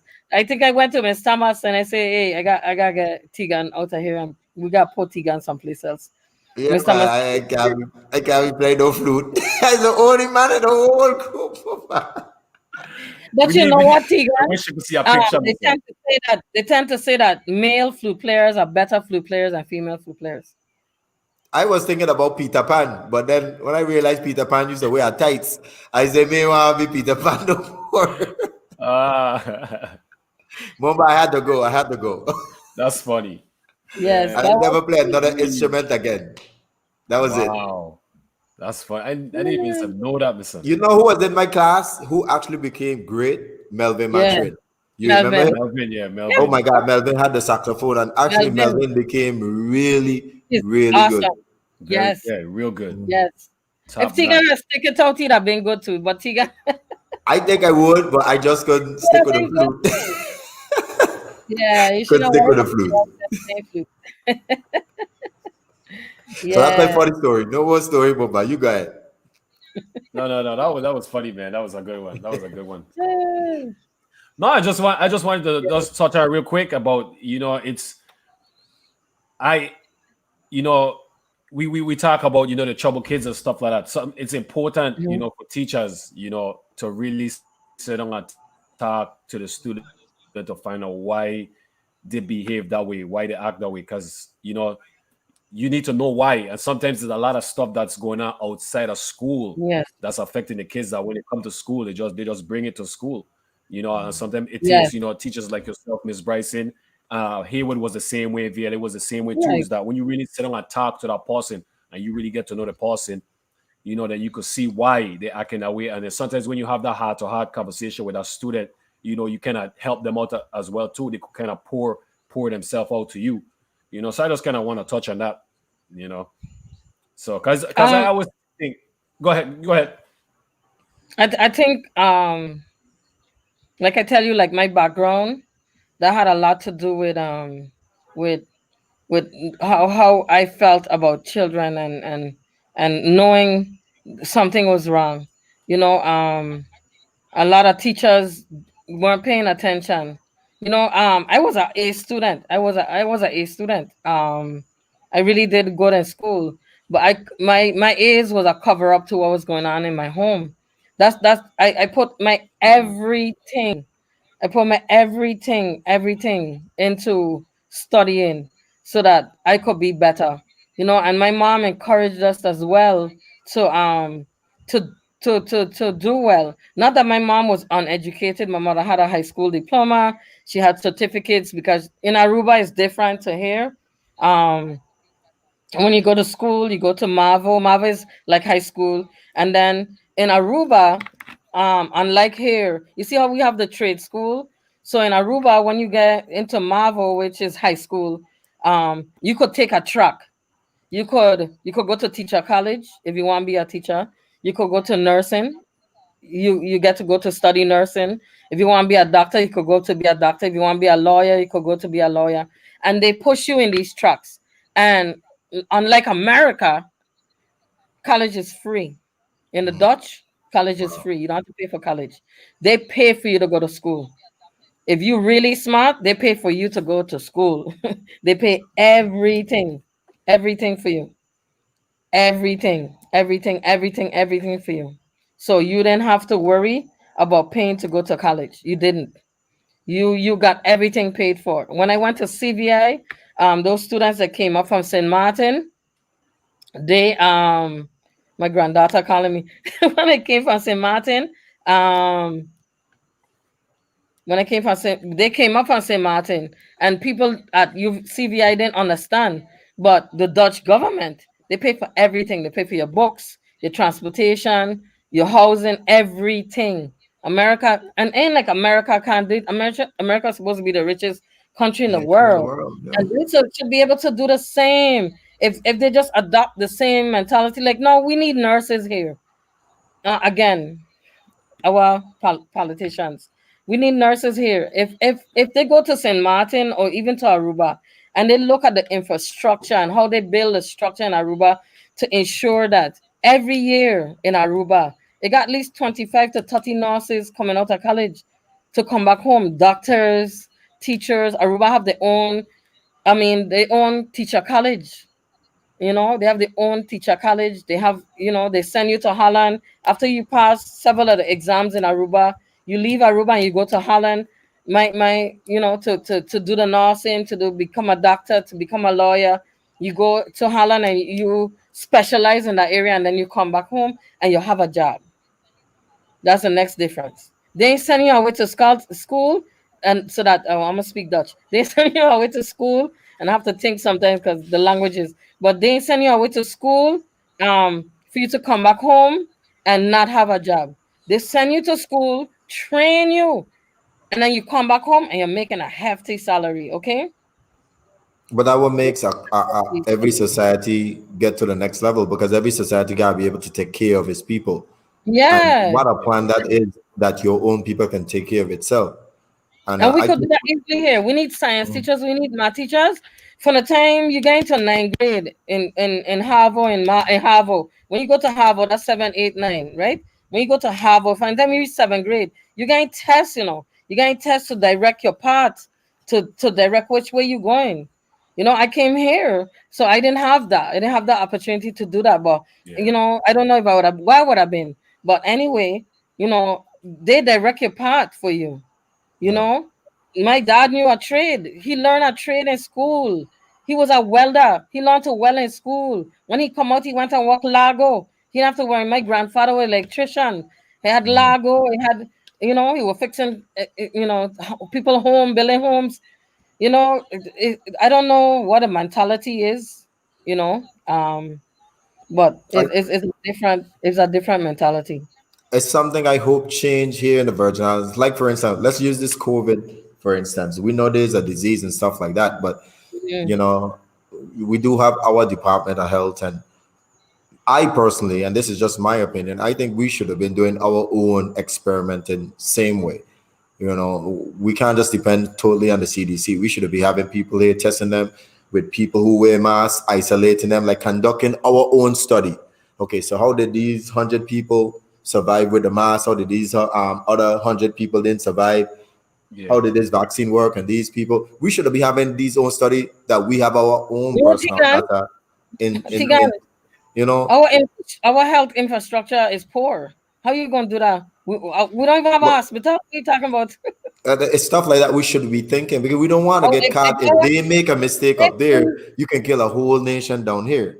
We should be if doing we our had own study and making sure we check and balance whatever information we are getting, so that our people will be out will be okay.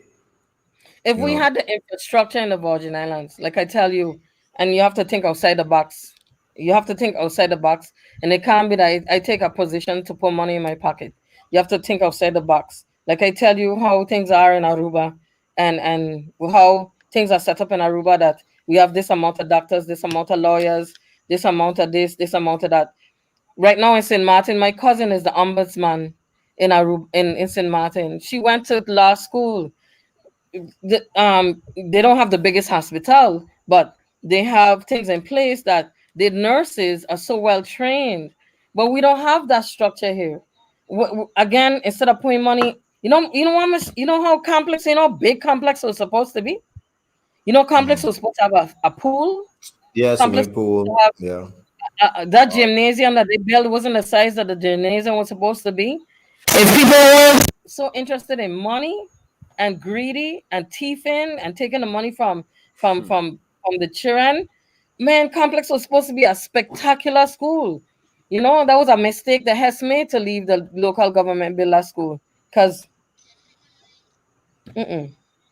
Wow. infrastructure. Sad. I don't think that's solid infrastructure. And people, it's my hope that whoever listening, I don't work for them. They can't do me nothing now. But infrastructure of the Virgin Islands, the mentality, it has to change. Yeah. There's so much changes that have to come to this place for it to be progressive. Aruba is smaller than St. Thomas, and the Virgin Islands, the entire Virgin Islands can't touch Aruba with a 10-foot, 20-foot, 50-foot pole. Can't touch Aruba. Can't. And I ain't talking now. I talking when I came here. I don't even remember what hotels they had on St. Croix, but we don't had like 15 or 20 hotels on the beaches in Aruba. My grandfather was like, when you go St. Croix, I just want you to know this is not Aruba. Da da da da. When I came, I saw. I was like, oh, wait, what happened to this place? This place can't be. It can't be. It was so behind. And I had that conversation with some young men the other day. It was like and if you look at the entire Caribbean and where the Caribbean is going, you watch Antigua, you watch St. Kitts and Nevis, where they going. Why we are part of America and we still behind? That's the question right there. Mhm. That's the Why golden we still question. behind? We are part of America, the greatest country in the world, and we And, behind. and to me, our number one problem we can never figure out is WAPA. Oh my God. It's amazing when I travel all these Caribbean islands. Some of these man like bill is 30 something dollars, $40. I'm like, but they live on the same island like we. Why is our like bill $300 and $400 and $500? Like, Politics is what make our. You wow. see, politics is too ingrained in everything. Not in Aruba. Politics ain't ingrained in education, ain't in the medical, ain't in politics, ain't in them things. Politics is politics. Education is education. Medical field is a medical field. The water and power company is the water and power company. Everything is semi. Not even don't have nothing to do with the government. With the government. So that's why I No, think that you will be a perfect no, candidate to take that next seat next to our great Senator VLA. Because not we need me. two voices in there I can't do to that. I keep can't them do in that. I can't. line. And then That's I a gotta lot tell of Chucky, get herself a gear. We got three. that's a lot of hypocrisy. I can't. Politics ain't for me. I can't. I'm not a hypocrite. I can't lie to somebody and tell them, you know that, Tegan. I can't lie. I just can't tell you. You. And I think you're right. You should always come from the heart and let the chips Yeah, fall I where it can't.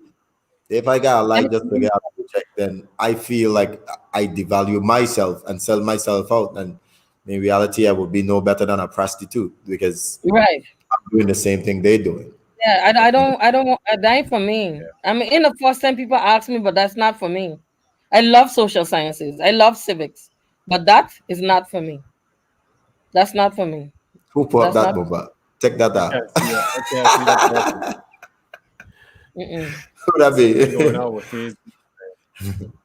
I can't That ain't see. for me at all. Something going on with my Facebook. Yeah. That ain't for me Oh, at all. At all. At all. yeah. That ain't for me.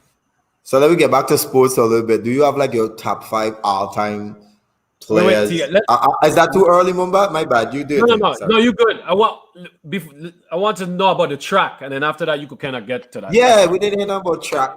Yeah, I yeah. want about track for real. Oh my God, Kendall Christopher Henry.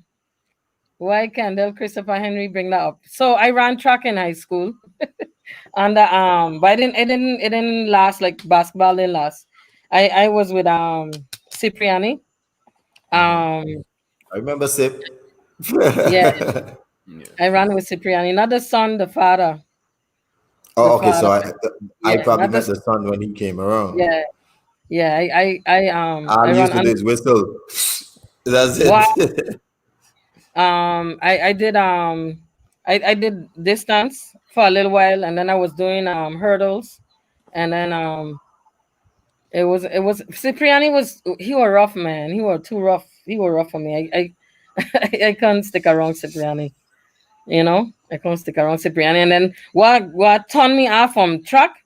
One year, it was an election year, and SIP took us to the polls for these, as I guess, hours or whatever the case is, and I went to this poll and I sit there all day. I ain't got nothing to eat, drink, nothing. For some candidate, I didn't even know who the candidate was. I was just handing out papers, and I say, you know what? I can't run track because this no, that wasn't for me at all. Yeah, that is for you. I didn't mind walking, but that wasn't for me at all. To me, that's abuse. That was a child abuse right there. And when I got home and I told my mother, and then my mother went to look for Cipriani, my son, he had to get it because my mother was like, you have my child out there all day. She ain't eat. She even had a Hmm. cup of water to drink, and she said she's not running. My mother too had decided she agree with me. You ain't running no more track. You ain't doing no more track. That's it for you in track. But then when I joined the National Guard, I there was a special team that they have put together, and like I tell you, I used to run distance. I used to do 5K and Wow. 10K. Um, and Oh, That's that's so some serious. serious I running. Yeah. yeah, I wish I could do that again. No, man, I so big. I need to start walking so I could Just start. walk by. You ain't doing no 5 and 10K right now. Not You just now, walk, man. keep walking, bypass. You good. Yeah, that's true. But so when I joined the guard, I had joined this team, and the bad thing with that is I have messed up myself because we were running in combat boots, you know, and I think that kind of messed up my back too, and my knees. That running in the combat boots. Yeah. Um, That extra weight too, and then yeah, combat boots. You're supposed to yes, be running in light shoes. and not the combat boots they have now, not the ACU thing, not the easy thing. We had them big So black that the boots. bigger ones. Yeah, Yeah. we had them black That's boots that ain't had no cushion in it, and Mm-mm. you Yeah. come on the ground, and It'll you mash up your imagine knees. 5K, a 5K, and I did that for a couple of years in the guards, and then I stopped because that was killing me too. Even though I was younger, it was killing my knees, you know, Yeah, that and was totally destroy your knees. That yeah, day yeah, good. yeah, that was killing my knees. I ran. We went to Arkansas. We travel a lot. Let me tell you, I love to travel. I don't like planes. Mhm. It's funny, I hate planes. I'm like claustrophobic, but the traveling, man, I get to travel. So that's why I joined the team, like, because we got to travel and I got to see so many places in America because of that, you know, because of running, you know. Right. Being an athlete that opens so many doors for you, like being an athlete, people don't know. Like being an athlete, there's a good and a bad for it. Like I knew you guys were talking about racism, and I experienced a little bit of that. I know what it is to go through that thing, in terms of racism. I know what I is like. I went through that in Ohio, Mhm. and but just being able to run, it was a pleasure. I had love running. I used to run from my house. I live here in Constitution Hill. I would run from here all the way. I think it was more than 5K. I would run from here, go down the South Shore, and come back up around Kramer Park Wow, Yeah, yeah, I love to run. I love to run. Yeah, that that's is the Go run. impressive. to That is.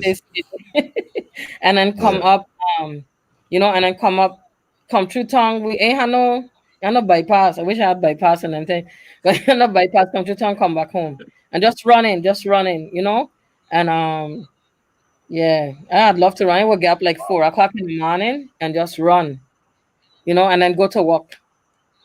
Yeah. That's impressive. Yeah, that's my track days. That was the end of my track days. Yeah. Stop running. But I had love running. I did. I did. We have a I run question a here lot. from. we That's got where a the question. first running came from.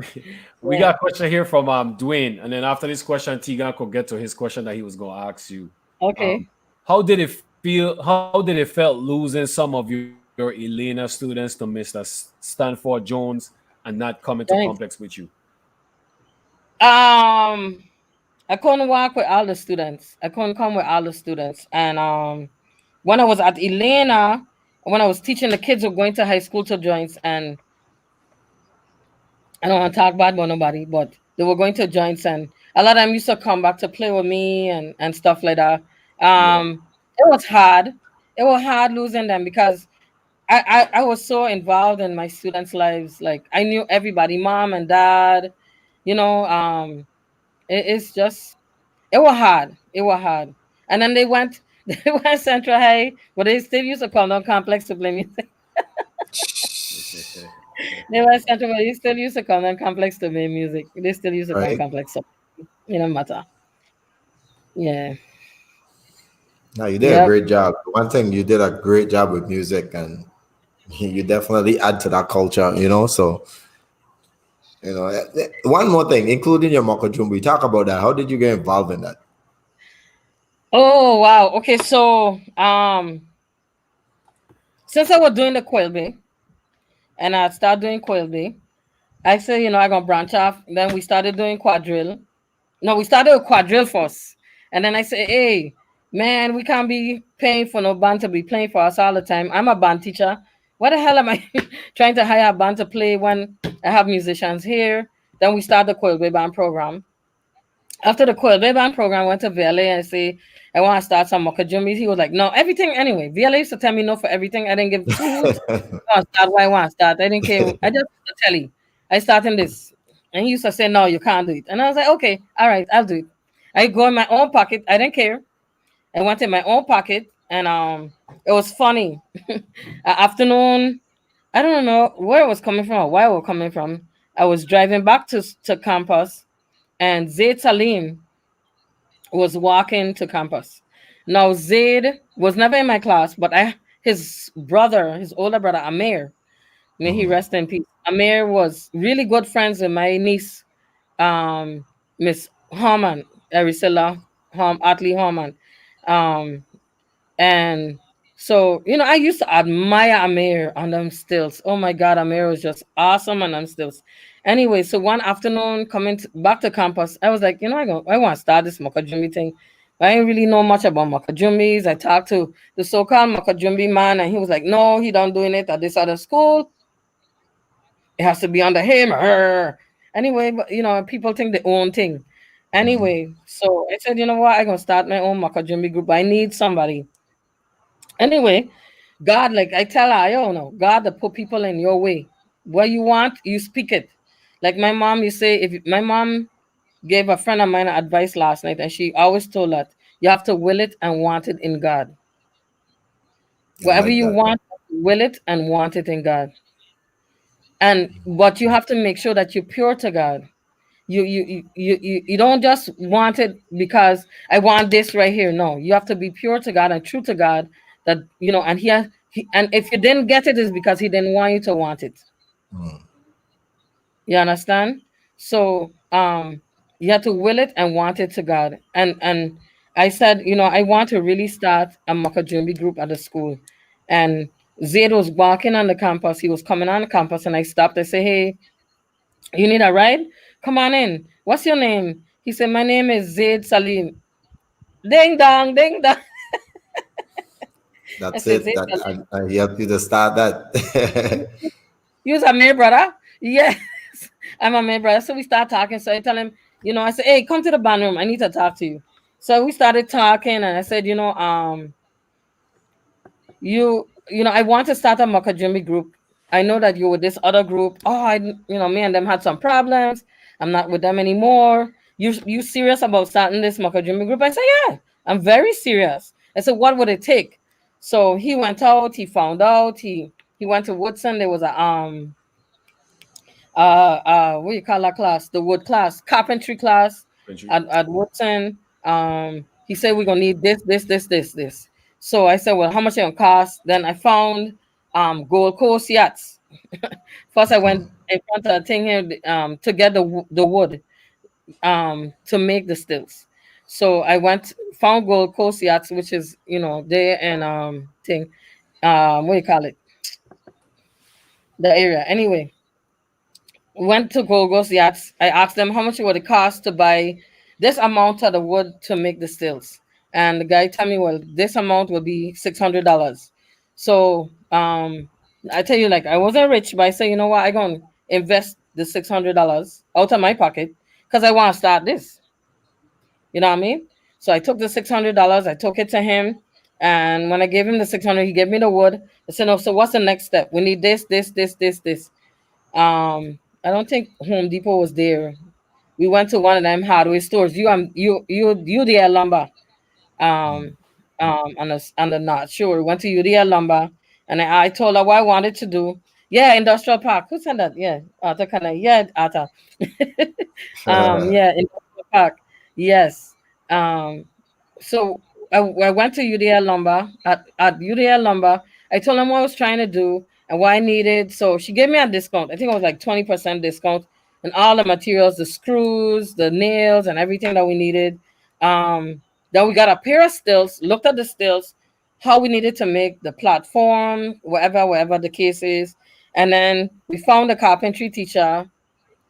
Zaid went down to the carpentry teacher, took the stills to him. He cut the stuff, and then he put one together for us. And then from there, we started to buy our own materials. And I Okay. bought some drills, the screws, the whatever it is we needed to keep it going. And then we needed this special tubing to the tires. I went to H&H Tire. I wrote them a letter, and I know how to beg. That's the next thing. You gotta know how to beg. So I went to H&H Tires. So they gave us some of the tires that we needed to put on the stills. And I put up a sign in the school. Somebody tear it down. I said, you know what, the hell with this. I stand up after school every day. You want to be a Makajumbi? You want to be a Makajumbi? Right? You want to be a Makajumbi? I say, go back to who you was at it later. Go ask a children of yourself. Don't mind nobody. Don't put up no poster. To hell with posters. Just go and ask. So I got Word kids of together. mouth. Yeah. Kids That's in the true. room who band students who say, Miss Bryson, I want to do that. That's interesting. I want to learn how to do that. So we started exercising and doing that stuff. And then there was this other young man. His name is Malik Morton. He was a Makajumbi as well, but he learned with oh God, Ali. Ali Paul. He learned with Ali Paul. And so Zaid brought him, Malik, and it was Malik and Zaid. and they started to teach the kids how to walk on stilts. And then what I did was, and again, you see, this is what people don't do. Those children that learn taught the next set of children. And those children that learn taught the next set of children. I was telling who was telling this the other day. Teach Oh, one, teach I was one. speaking to a gentleman from the Bahamas, and he was asking me how he understands that I have kept quadrille alive in the Virgin Islands. And I told him what I did with quadrille was I started from kindergarten, teaching, making sure that the kids from kindergarten in all the schools had learned how to dance quadrille. So you got kindergarten first to 12th grade. So if you start with kindergarten and every year you teach kindergartners, they're gonna go up the grades and they're gonna dance quadrille. Yeah. Yeah. By the time you get to high school, they're gonna love dancing quadrille because they ain't learn quadrille in 7th grade, they ain't learn quadrille in 8th grade, they ain't learn it in 9th grade, they learn quadrille in kindergarten. Kindergarten. That's true. Quadrille kinder, right? So this is the same concept. I use that same concept with the Makajumbis. Start to teach them when they're young. They're gonna be the ones now to teach the next group, and then the next group. Nothing. I think in the Virgin Islands, everything somebody own it, and a lot of the Virgin Islands are lost a lot of its culture because somebody died and they didn't teach somebody else. Then pass it on. It's all about Right. passing it on to the next generation. And How not do only we? that, what you did indirectly, maybe you probably didn't notice, but you created more pride in the youths because they didn't learn it in 8th, 9th, and 10th grade where they feel like they was outliers. They learned it when Right. they were small and they grew with a history and pride that this belongs to us. Right. Right. I learned quadrille in 2nd grade. I had to go See? on stage in Claro and do it in front of like a whole audience and stuff. Yep. See? Yeah, that's And true. that's what you do. Crazy. And I'm not a genius. I just think I'm highly creative. And I gonna knock myself. I don't care what nobody think about me. I know I'm creative. I don't think in a box. I always think how I could get this done with this or without that. You understand? And the next thing, I'm not afraid to ask nobody for nothing. Like my That's mother right. teacher, all they could say is no. It's true. That's all. All they could say is no. I So agree. I agree. that's how I started with culture. And now when I was growing up, when I was growing up, you know, when I was growing up, I learned quadrille. I learned quadrille in Lumako School. I danced quadrille in Lumako School, third, fourth, 5th grade. And I said, well, what happened? Milton Payne was my instructor and Mr. Roebuck. You know, the same Mr. Roebuck that taught at Elena, he was my instructor when I was in Lumako. And I'm like, where quadrille gone? You know what I'm saying? You know, it had all these schools that were dancing quadrille, and the thing is to keep things alive, and if we don't teach somebody it ain't gonna Like, live, and like that's Mamba something. said, each one teach one. Yeah. Yeah, you have to pass it on, else you're gonna die. I tell you, That's this right. guy called me from the Bahamas yesterday. I spoke to him yesterday on Zoom, and to asking me how he should teach quadrille and how he should bring back, like they don't that he said that after the guys that they have now in the Bahamas, they the play their music is called Rick and Script. And he said right now, like the high schools, the band directors don't want to teach the kids the Rick and Script. I say, see, he said, you History is different. dying, Like, where man. you come from? Like, what? Where you have that? Where you get that idea from? I said, because everything is going to die. And he said, they quadrille dead. It's crazy. Wow. Yeah, Right man. now, the quadrille in the Bahamas is dead. It's good. Not one child in any school in the Bahamas knows how to dance quadrille. They don't know the history of the quadrille of the Bahamas. But again, if we don't do this, if we don't invest in our children, invest is an investment. That investment gonna bring tomorrow. And I don't start a marble tournament. Who asked me about the marble? Oh, she even start Rena.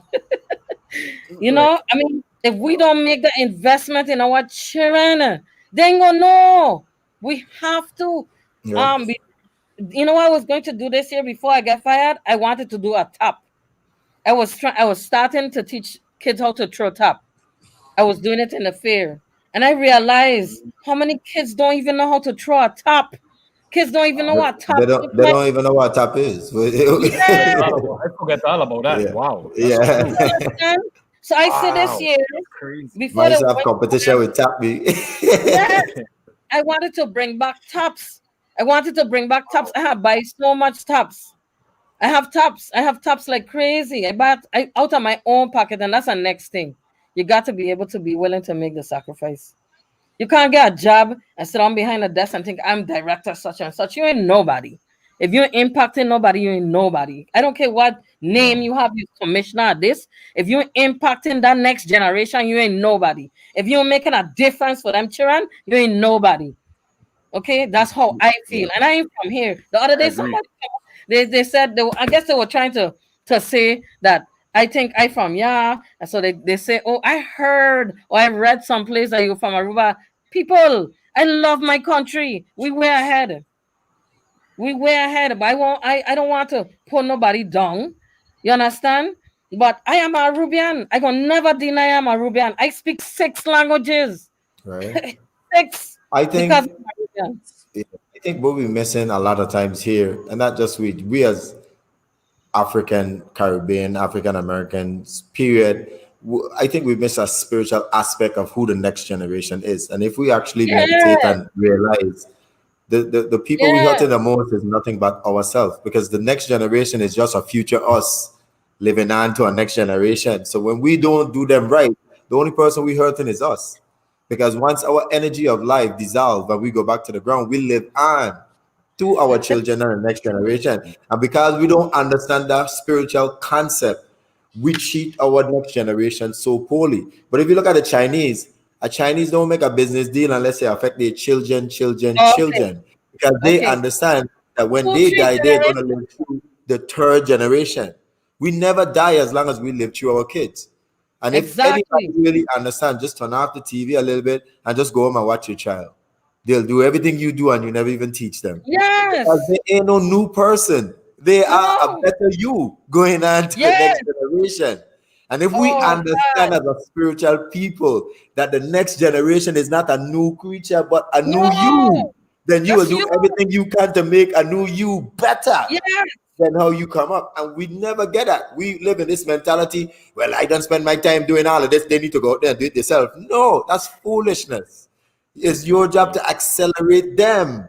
And they Yeah. learn how to accelerate the next. And every other race in the world have understand that except us. Every other. Except No, well, us. let me not say this. It's to me, it's an American thing. I'm gonna be frank with you. This is an American thing because where I come from ain't like that. Mhm. I'm gonna tell you this American thing. And I hear people, I'm going to be talking on a conference this week about racism. And I want people out there to know that racism exists right here. Right here. Because we don't like ourselves. And that's our number one I problem. remember going to school and Tigan, you good. Cause when you come, they call you Tigan. Why they Mhm. call you Tigan? You understand? It don't Mhm. matter where we come from. We all in this melting pot here together. It don't matter where we come from. And we got to realize that in a man, when this island was made, when God made this, it had a man on it. Mhm. So ain't that thing about I's a Crucian and I's a this, it don't exist, people. Everybody's a Crucian. Once you come to live here, that's what you are. You're a Crucian.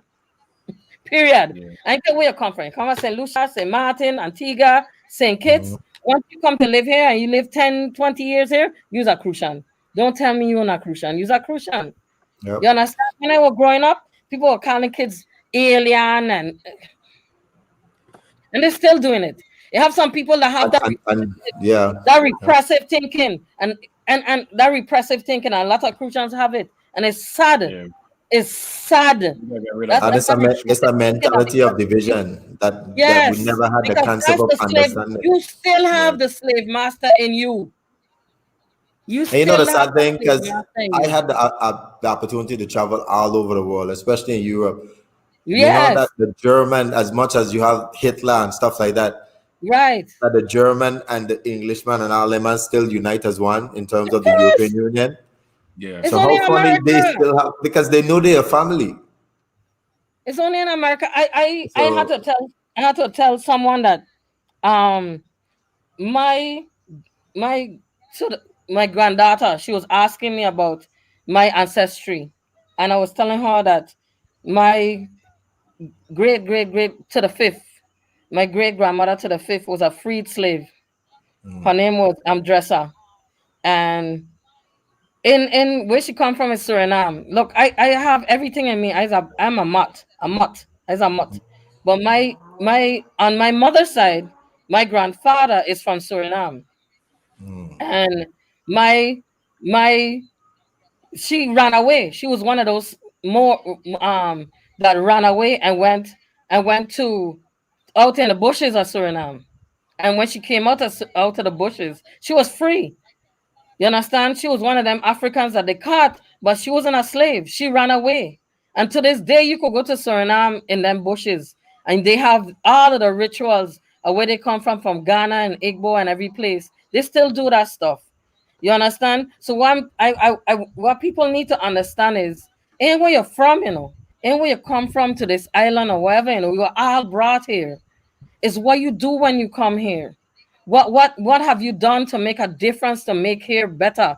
When somebody come here and they put in to this place and they make this place better, there's one of you. We are all one. Cause when the Bokra man watch we, and in Dutch they call it Bakra, here we call it Bokra. Every we have a name for it. When they watch us, they don't see Antiguan, they don't see Crucian. All they see is the color of your skin. When you go to America, they don't care if you come from the Virgin Islands. All they see is the color of your skin. And we got to wake up to that. yeah, yeah. It's true. Powerful man. I think you should hold a conscious radio show, podcast. You got me all goosebumping right there now. You're hitting me with some lyrics I like to hear. Amazing, amazing, But I amazing. mean, I knowledge is always welcome. I just like to hear knowledge because people sometimes we just need to turn off the TV, like you said, speak, and let we I have that understand where we come conversation. from and where we're going. We have to have that conversation. We have to be able to tell, we need to tell our children where we come from, because they have to understand what they have to deal with tomorrow. You understand? And we That's have true. to teach them what they have to deal with tomorrow. We are so blinded by a lot of stupidity. You know what I'm saying? We are blinded by a lot. The Taino, the Caribs, and the Arawaks were murdered and slaughtered here on this island. Okay, when Columbus came in, he slaughtered them, he killed them. Yeah, And then they bring in slaves. The enslaved were here, and they were slaughtered and murdered on this island. Babies were killed. But how now do we make ourselves better? By calling ourselves names? No, by uniting and having a united front. By us coming together, even with blacks and whites and everything. I got white people in my family. My grandfather's father was an Italian man. You understand? My grandfather name is Monte. My wow, mom's name is Monte. So I have white in me, and I can't deny that I have that in me. Because it's in me. If you see Melody, when people see Melody, oh, how Melody so red. Well, I have that in me. I have cousins with green eyes and right? curly hair. So I can't hate nobody for the color of their skin. I can't dislike them. It's crazy. I can't dislike them because of the color of their skin. Because I have cousins. I'll walk into a room with my cousins, and you'll never believe that that's my cousin. You'll be talking about them, and I'll just have to sit back and laugh because, hey, that's my fam. That's my family. A little high color, but that's my fam. You know what I mean?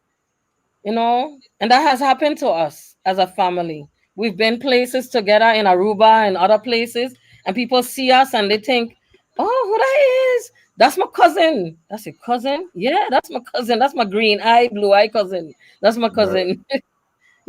So we as a people just need to come together. That's right. And that's the problem we have here in the Virgin Islands. It ain't about being a Virgin Islander. It's about being us. There's this thing that breaks us up, and it's sad. It's really, really sad. Right. I totally That's echo true. everything you say.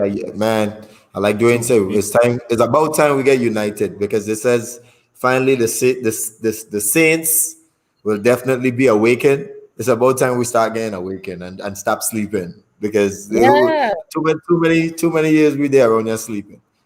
You know what I'm saying? yeah, And the saints the yeah, Bible really talking about is actually us, the one who was sold in ships in Deuteronomy yes. 28 in the Bible. I'm That's us. telling you. We're the people.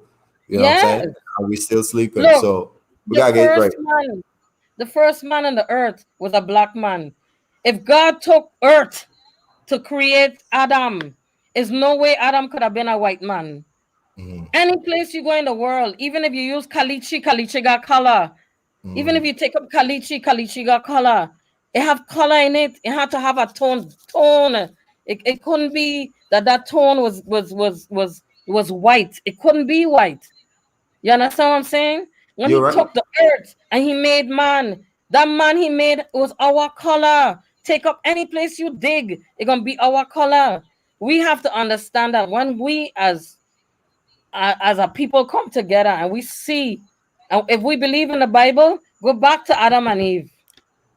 Go back to Adam. You're absolutely Simple. right. Just go back to Adam and Eve.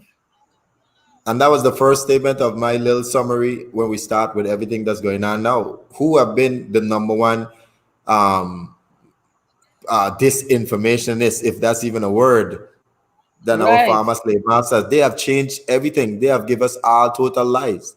Yep. So for Right. now that they're trying this misdirection stuff with Trump to try to shut up the book and try to shut up our leaders who choose to rise Right. up with this fake disinformation stuff, we as black people have to stop thinking out our emotions and Right. understand that this could be a manipulation to our downfall. So we better Yeah. sit back and think. Gotta be Yes. ready.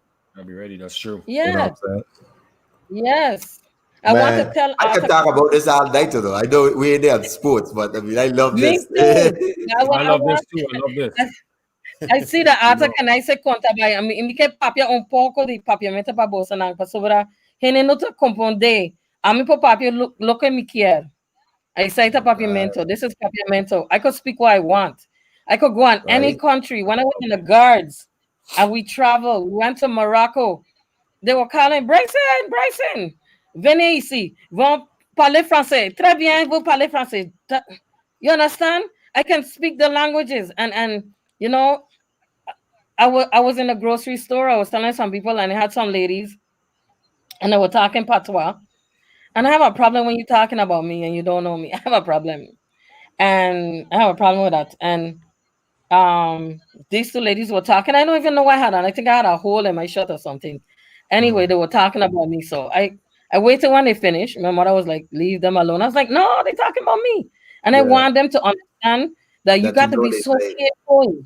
yes. You gotta be so careful of who you're talking about and what you're talking about them, because you don't know if I understand you. I may be talking rock crucian, but you Mhm. don't know. You don't know. You It's understand true. what I'm saying? So they were talking about me, and I just waited until they finished. When they finished, I went over to them and I said, in English, I said to them, you have to be aware of who's in your surroundings when you're talking about people. And then I started to speak some patois to them, and they were like, they mouth drop. Yeah, yeah, like the sea a ghost. Yeah, you understand? The mouth drop because you could speak patois. Yeah, I could speak your patois. Yes. I sound like a Crucian, right? Yeah, I sound like a Crucian, but I could speak your patois. So don't Right. talk about me. Don't talk about me. I don't appreciate that. If you see something wrong with me as a sister, come to me Yeah. and say, "Hey, Yeah, sister, it's true. you should check that. Check your shot or your whatever it is. Check it. There's a little hole or something in your shot. When you're coming out, check your clothes. Check your clothes. You have a little something. Tell me, put my shot in my pants or something. But don't denigrate me in your language because I can speak your language and you don't Right. know. Like Miss Thomas Rena, she made a comment and she said I should not tell people I could speak these languages. Not out. I could speak all these languages. So when you out there and I have it has happened to me. I was in high school. I gone done. I gone done. I gone done. I could talk. I was in high school and these girls were talking, And they said, mira, esa muchacha, ella una porquería. Ella más que porquería. And I'm like, wait. You calling me crap? Hmm. Why do you for you to call me crap? I'm not crap. You know what I'm Hmm. saying? So I went up to the girl, like tap on her shoulder, like saying, what you calling me, what you calling me doo-doo? I Yeah. haven't, you don't know me. So all of them in the circle now, they watching me like, what? I say, yeah, yo sé hablar español. Y ustedes están hablando de mí, y ustedes no me saben por qué están hablando de mí. No, That's no, right. no, ustedes no saben de dónde soy, no saben mi nombre, nada. ¿Por qué están hablando malo de mí? Yo no sé, and they got upset. Anyway, the next day I had a big fight. I was in a school. I got sick. I had cramps. They fought my sister, thinking that my sister was me because we're twins. They thought my sister was me. They fought my sister. Wow. Oh man. When I went Well, to that's school, You owe your, crazy. you owe your sister some candies. Yeah. so when I went to school, I had to explain to Mr. Ross, well, these kids were talking about me. And then Mr. Ross was like, how you know? So my mom started to speak Spanish to the parent.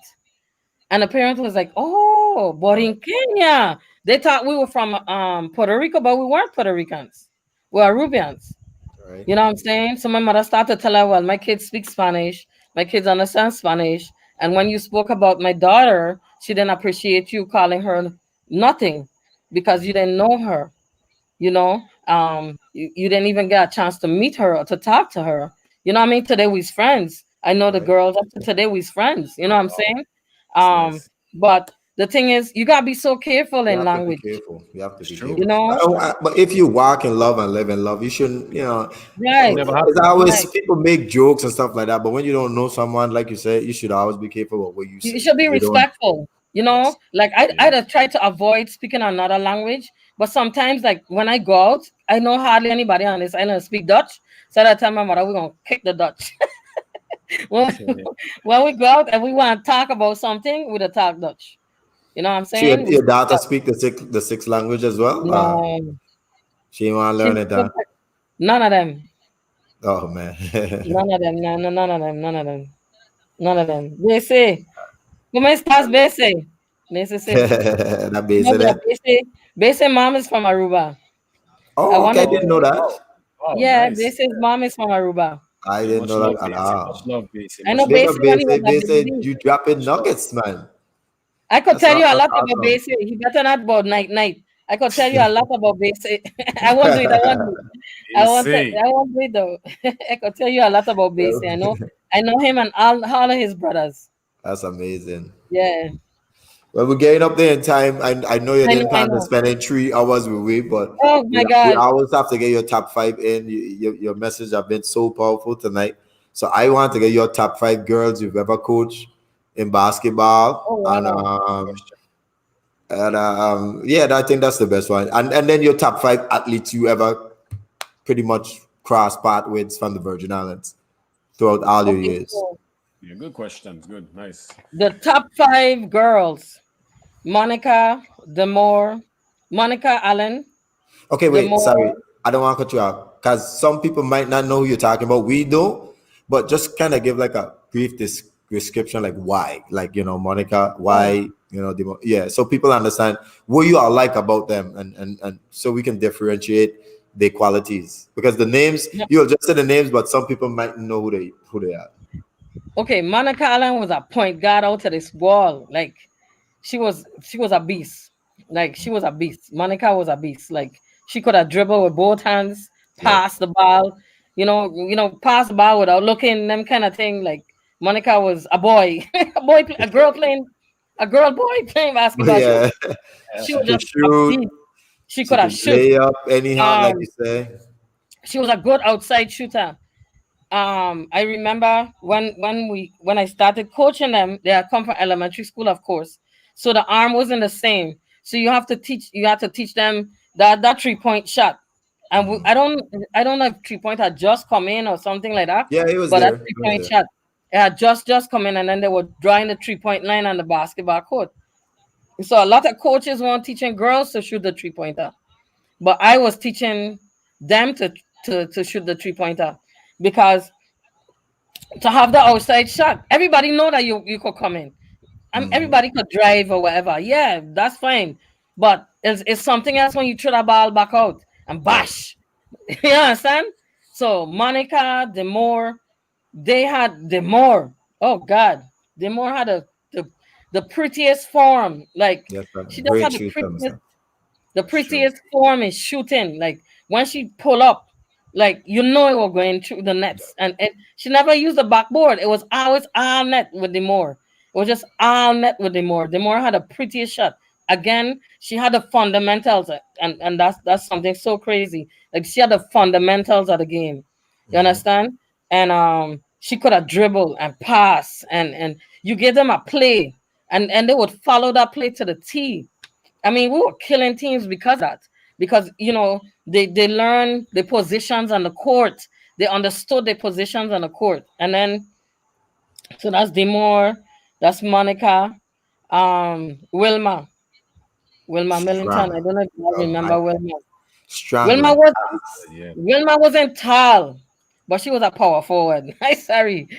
Wilma was a power forward. She would get a ball under the basket, and I didn't care if you were 10 feet tall behind her. She was going to the basket. She was gonna lay that up. She gonna trash it in your head. It was going in the basket. She just had that power, that upper body. She had that upper body strength that she would just lean on you and it was over. Bam, ball in the basket. And then I never got to coach Martha. Then Martha then was in high school. And then who I coached this young lady. Oh God, I can't remember her name though. No, Oh yeah, wow, I had Shalik. players. Ah, I know you had Shalik. Shalik. Oh, Shalik Del Sol. Shalik, another Shalik. Oh God, Shalik was a beast too. Shooting again, another outside shooter. Put her on that 3 point in the corner. It was over. You know, it was over, and Mhm. then she had control of the ball. And Shalik used to get low.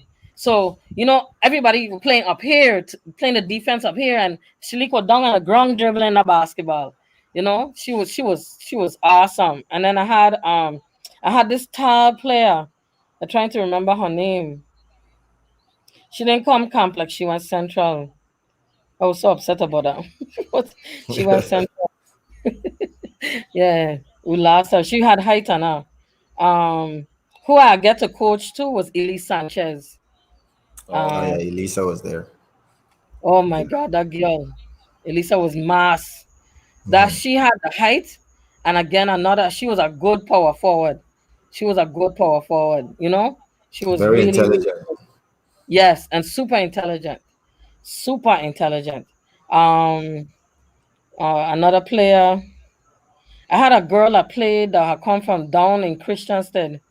Um, but I can't remember her name. She was just so good on the basketball court. She could have dribble and pass and anything you tell her to do. She would have the whole team in control on the top of the key. You didn't have to worry about shouting out and telling her what to do. She was right there and she would control the whole team from I can't remember her name, but she was good. Did you coach Nefi? Rest in peace. Yes, Yeah. Peace. Nefertiti. Yeah, Yeah. of course. Nefertiti too. Nefertiti. Nefi Oh would God. just dive on the floor and get all Yes, the definitely. rug It has burns. what? She tears somebody up.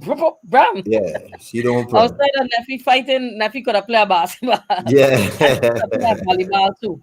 She could have played a Yeah, good man. That was volleyball our too. girl, man. Nefi was a Yeah, warrior.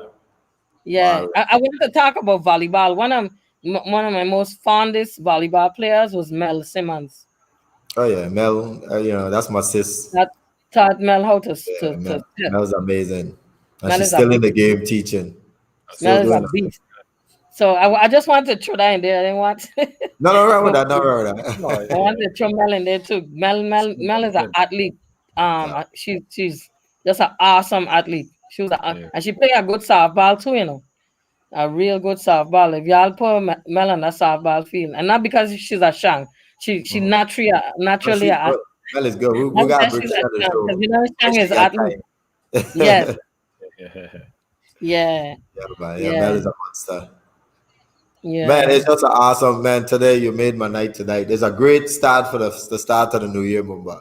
Same Thank thing I was you, thinking. Same thing I Great was start. thinking. Great start. thank you, Amazing. thank you. Is there anybody Thank you you. would like to see we interview or anything like that? Any shout out or anybody you would like we to? Yeah, I was telling Mumba before we started. I would like to see y'all interview Elridge Blake. He was a mentor of mine, still a mentor, still speak to him up to this day. Um, he really taught me a lot about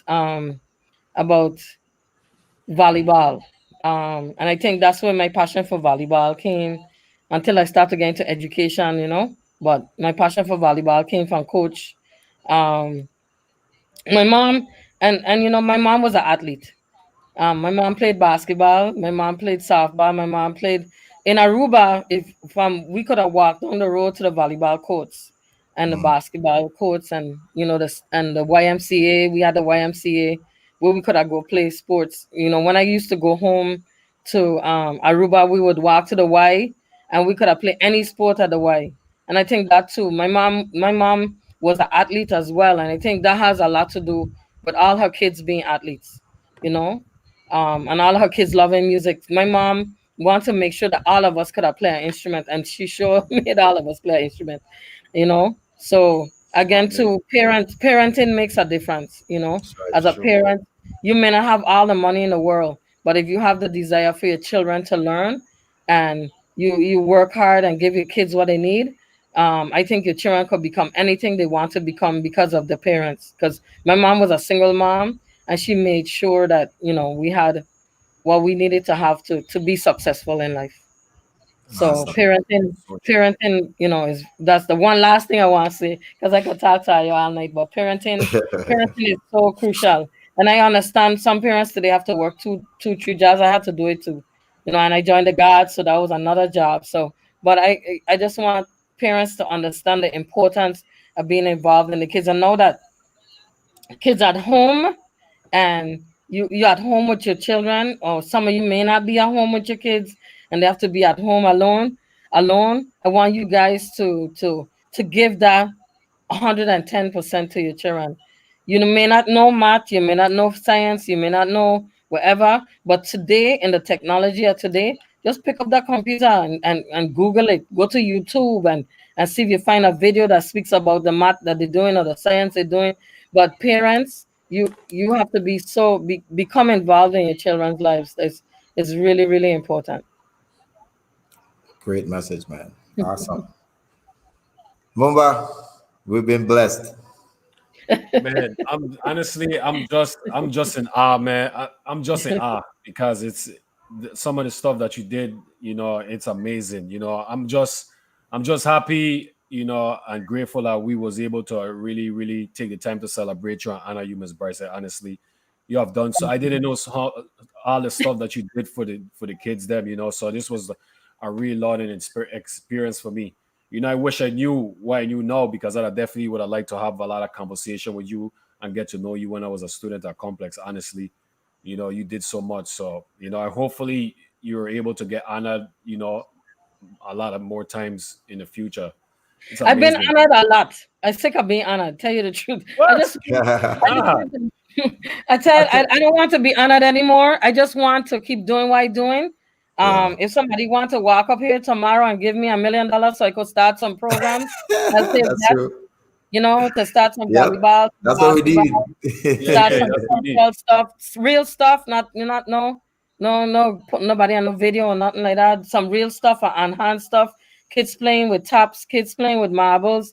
All of these things could teach our kids so much in terms of math and science, and in terms of geometry and everything. You know what I'm saying? People don't realize that, but those little things can make such a big difference in our children life. I don't want to be honored anymore. I got thank Javan James, Senator James. He just make a big move there. He went from being democratic to being independent. Do what you gotta do. Walk your path.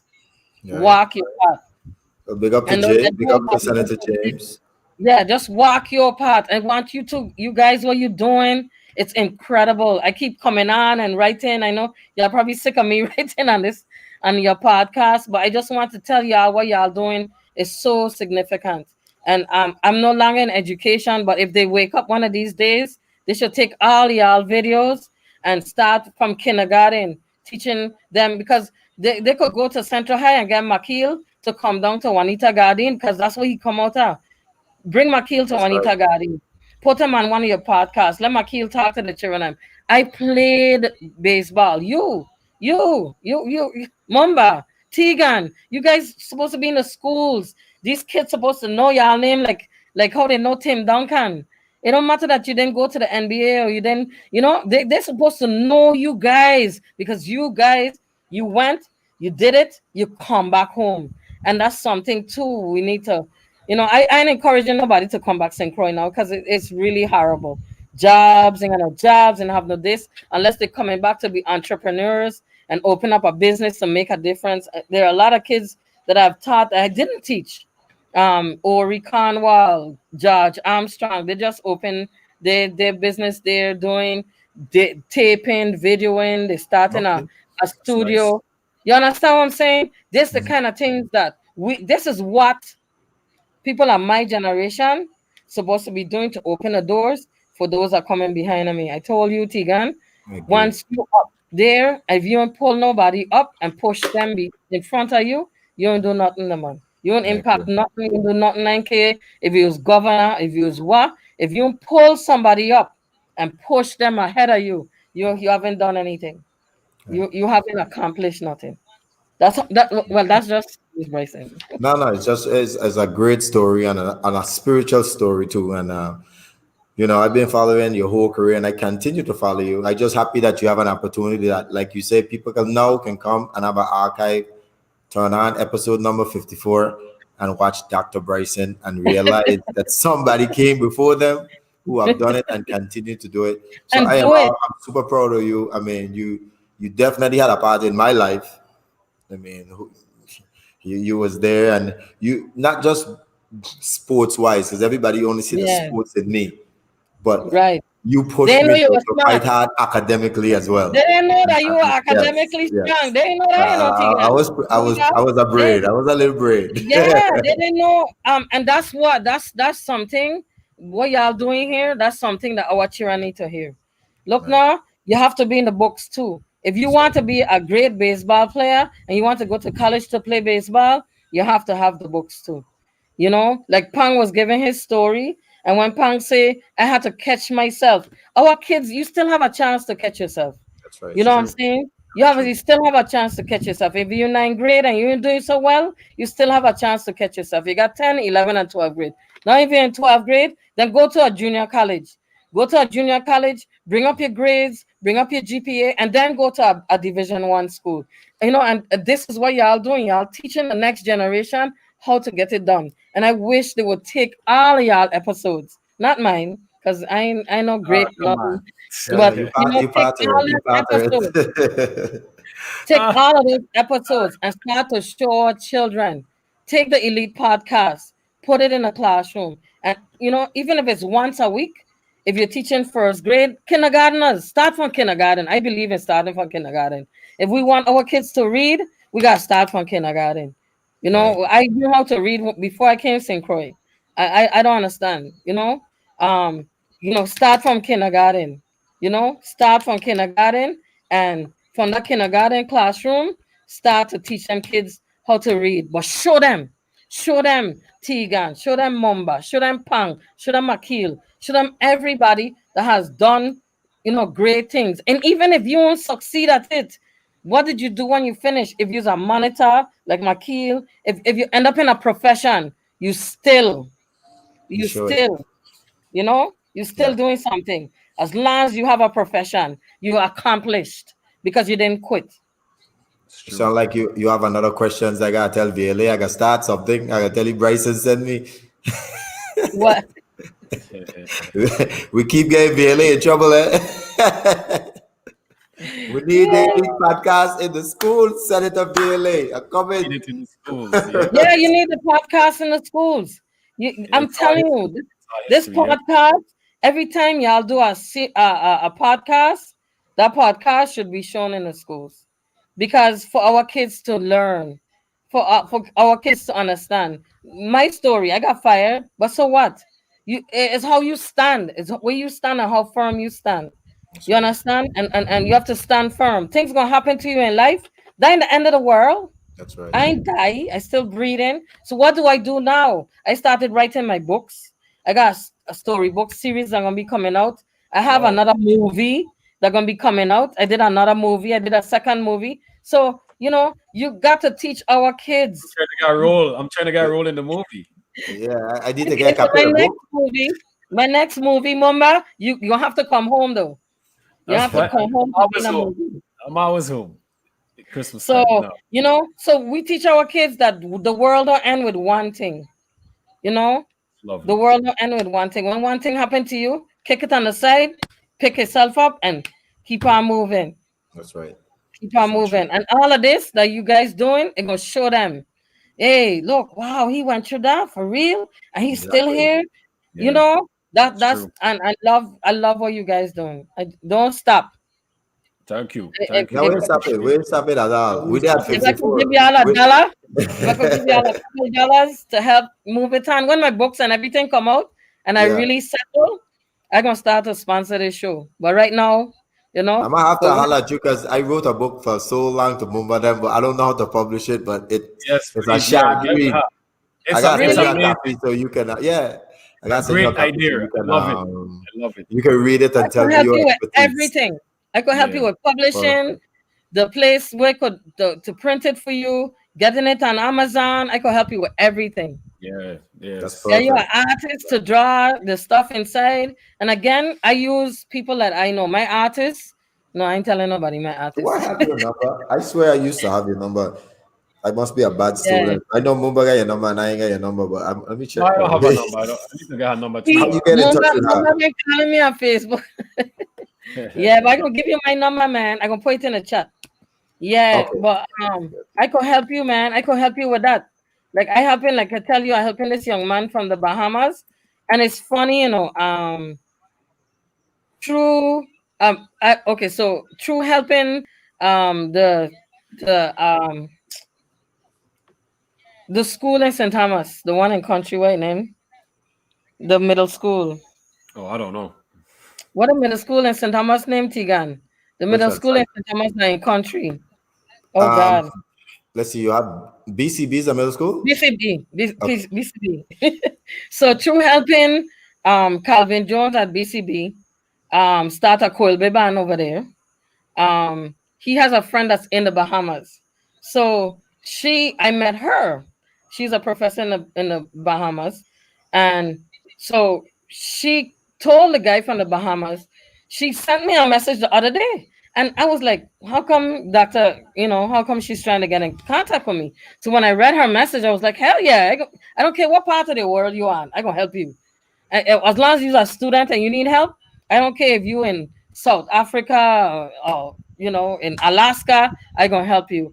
And like I said, I met this young man. We met last night, so we're gonna meet every Friday, and I'm Mm. helping with he's working on his master thesis, and so I'll Mm. be working with him. So, Oh, that's Oh, that's big nice. time. Wow. Yeah. but Master yeah, thesis. Tigan. Boy, I passed all them days. That's But yeah, big time. Tigan, any help you need in terms of the publishing and all of that, I could help you. I could tell you, Yeah, as direct soon you as we straight. get off, I'm gonna send you this tonight. I'm gonna send you my book first. Yeah, I want you to read it first and give me I some could even input. help you. I could even help. I'll edit it and everything for you. I Yeah. could be one of your editors. You don't It's a have to short listen. read, you know. It's not a big read It's because I fine. know how our youths them today. Once they get into lengthy book, they go throw them book to a side. So I wanted to Not every all, word I not put on all. the page, I wanted to grab their attention that they won't be able to put down. Mhm. All of the stories you guys been having here, and just to encourage everybody that has been on your show, um, everybody need to write their story. That's a Everybody, good you idea. That's a guys great need to idea. write your stories. It's a great And idea. I'm telling you, write your stories, write who you are, write what you've been through. And I have some readers in my house. My kids love to read. And so write your stories, and you'll be surprised.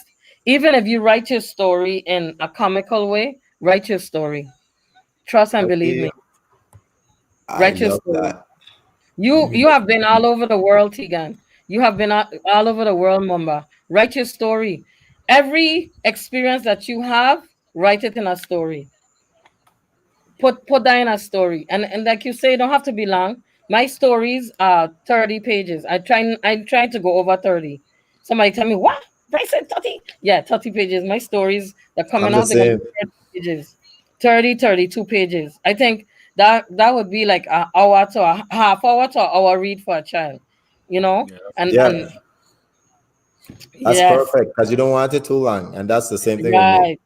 Right, unless you write your biography though. You guys, I want to encourage y'all to write your that's something I'm biographies. definitely gonna do for Write definitely. your Yeah. biographies. Put it in a book and sell the book. People gonna buy it. I gonna buy it. If nobody else buy it, I I'll buy tell you two or right, three. I damn my internet right now. I'm about to send it to you right now. I ain't even playing with Yeah. you. Let me send you my email address. Uh, man, this is. Mobile play. I did right now. I Oh, guess I send it to agree. you. Listen, I told you from the beginning. Since I read it, that was like, man. I even said you need to do like a short film or something. Like, man, I told you that. Like, And you can. she's into film. Is this is Yes, I'm perfect? into film. I'm This into is film perfect. and bring it to life. Bring the This is story to life. I want you to read Bring it the story first. to life. I'm going to bring my stories. I'm going to bring my stories to life. I'm going to bring my stories into a cartoon. That's my objective. My oh my wow. stories that I'm writing, my final thing, they're gonna be a cartoon and they're gonna be on TV because that's who I is. I don't stop at nothing. People gonna see my stuff on television. I'm telling you, they're gonna see my stuff on television and I'll say, "What, Doctor Brett? What? Yeah, Well, she man. fancy cry. Yeah, she. That's the same one. Yeah, yep. So you got my email address. You have my I just thing. sent it to you. I will help you with It's coming from whatever the you need. Elite Podcast, so I Okay, just sent that's it to you. fine. I will read it. I'll edit it and send it to you. And the best thing, Well, the my best sister done edited, so double edit is good because both are yeah, very yeah. intelligent. What she missed, I will catch. What Okay, yeah, double team but it for me. I double team it for me. yeah, but I want to encourage every single child, every single and her sister jumping on board to help with publishing. Oh, my sister is I was telling y'all about her. She was awesome in high school. Her name was Molly Bryson. Mhm. Um and she played a mean basketball. She thought Oh she was yeah. better than me. Check. Well, Nah, hey, she was better than me. she was better than me. She played a mean basketball. Yeah, my sister builds websites and all of that stuff too. Okay, So nice. if the Elite Wow. podcast, even though I asked trying to get her to build my website, she probably build your website. She probably build your website first, but she does websites and all of that stuff. If Elite podcast, I gonna talk to her so she could do it for free. I gonna ask her to do your website for free because Man, it you gives dropping her. some nuggets tonight, Dropping Dr. some nuggets. Bryson. Yeah, Yeah. yeah. I gonna ask her to build. 2021, we doing business. I'm Yeah, gonna good ask you to start. build Good your start. website for free, so y'all can have a website out there where people could go to see the podcast, not just on YouTube, but y'all have your own website. Molly, you're on. So put in the chat, yes, I'm gonna build a website. I want you, Ramona, Rena, and Ramona, write it in the chat. The and Ramona, Bryson, you're gonna build a website for them, even if I have to pay you. I would like for you to build a website, and then it gives her thing too. You know what I mean? Recognition as well. But I gonna Yeah, talk to her so she could build y'all a website. yeah, So man. That's y'all could awesome. have everything y'all did on that website. I think it should have one place other than YouTube that y'all could y'all could Mhm. have. You see, Carrie Ann said that's a good idea. Yeah. Yeah, Yeah, it's a great y'all need idea. y'all own website. Y'all need y'all own website. So yeah, God make me come at this, God make me I'm come at telling this and I you. still talking. Oh, she has no choice. Rena says she has no choice. She said she has no Yeah, choice. yeah. Yeah, she ain't got no choice. She gonna build No, her no, your no. website. Yeah, we would definitely. I'll definitely pay. That's no problem. That's no problem. We Yeah, support. We yeah. So support. y'all have my phone number, my email address, and then I'll give y'all her phone number and her email address. And I'm gonna get y'all talking to her so she could know what y'all want on y'all website so that she could build y'all website for y'all. But I honestly think now you've done the podcast, you have 54 behind of you. That's 54 different things y'all could have out there. Y'all could Yep. do a biography of every person that was on there. Have them send you a little bio, put that bio on the website for the person. So when somebody comes to look at it, they're not only seeing the person of the person picture. Oh God, we're gonna talk forever. That's We'll awesome. talk about it That is afterwards. awesome. Yeah, man. We'll talk about We're it in good afterwards. hands right now. We're in We're great in good hands hands. right now. Real quick, Miss Bryson, do you? I know Yeah. you talked about mentioned it earlier about you want to give some. You want to give any shout outs? I know you mentioned your sister, you mentioned your daughter earlier, you mentioned your mother. Is any you want to shout out your family, friends, anybody? Yeah. I want Go to ahead. shout out my I saw Rena in here. Okay, so my sister said whatever you need, sis. You see there? All All right, right. good, So y'all get a website. It's done. And let me tell good. her, she's massive. She massive. She bad. So I want That's to shout out awesome. my sister, Ramona Bryson. I want to shout out my nieces and my nephews. Okay, so wait, oh God, Khalil, Ziomara.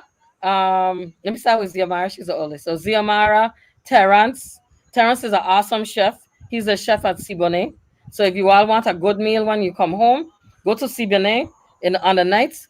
Yeah, He's awesome. Terrence Yeah, is there. we advertise him all the time. we advertise them all the time. Yeah. Okay, Yeah. so he's a Siboney. He's really good. Okay. So my niece, she's a deputy what you call it, deputy superintendent for education. Oh, Brilliant young lady, brilliant. She went complex. She class of 2000. Whoop whoop whoop. that's Baras, All about right. that's Baras, my All right. class. Baras in house. That's the She's class. a Baras. That's the class. My daughter is a Bara. Terrence is a Minus Bara. 2, 98. Bara Nation. Bara Nation, Bara producer, the Bara as young as that school is, what a production, eh? I'm telling The you, that's Barras true. have really produced a lot of great. So I want Yes. to big up. Yeah, I got to big up my granddaughter because she been texting me and saying, and she'd have called me auntie. She's been like, "Oh, this is so good." Then the podcast can get into merchandising. You see, your sister and the money.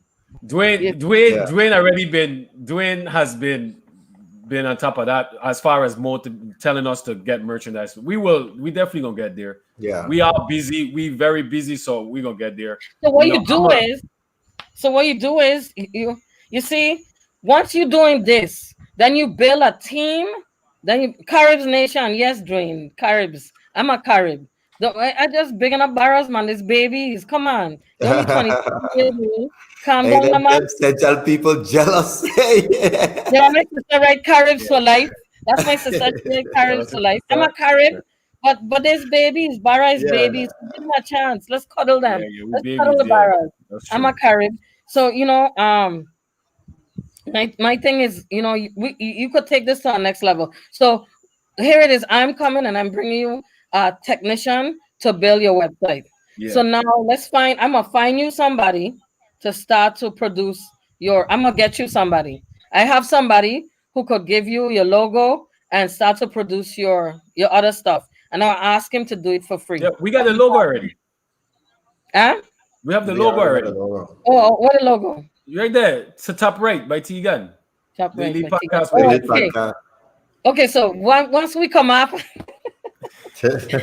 I gonna get y'all merch to start, and I'll get him to start to work on that for you. My sister does a little bit of the merchandising as well. She would know where to get like the t-shirts, the hats, and all that stuff at a lower cost. I know another person who could do that for you as well. And, So I Dwayne, don't. Dwayne gave me a person too, so I definitely want to shout out Dwayne for that as well too. I got to Okay, acknowledge Dwayne okay. because he's been, Yeah, yeah, Dwayne definitely, doing great things. yes. Dwayne, I'm gonna come to buy my 340.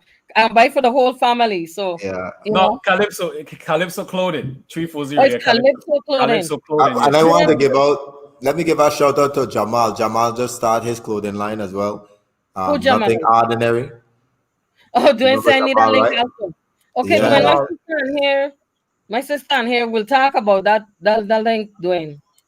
We'll talk okay, about that link, Dwayne. nothing So my sister ordinary. will hook you all up. Yeah. I want this next generation. Like I was telling, I want to do some pictures. I did a full photo shoot for when I bring in my books out and I bringing out my my website. When I'm doing my website, I've done a photo shoot, and then when I bring my books out, that'll be the next thing. So you guys need to do that too. You need to get some professional gear, and then when we build this website, you guys will be in professional gear for the website, and we'll get your photographs done. I know a photographer who I could get it sponsored. I know everything.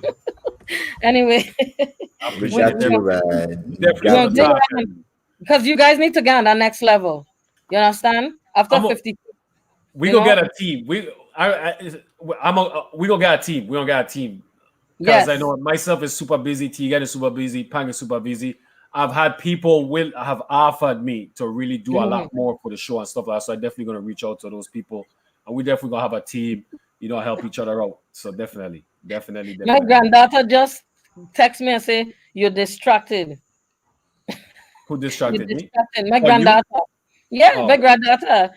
She a fourth grader texting me to tell me that I'm being distracted. I'm getting off what I'm supposed to be talking about. The So topic. let me. This is you see how I be kept in line. How to be kept in line. This is a fourth grader telling me that I wow. distracted.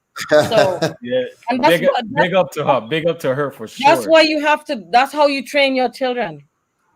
And now I could have been taking it the wrong way, but Absolutely she right. facts. I gone on a tandem. See, she pulled me back.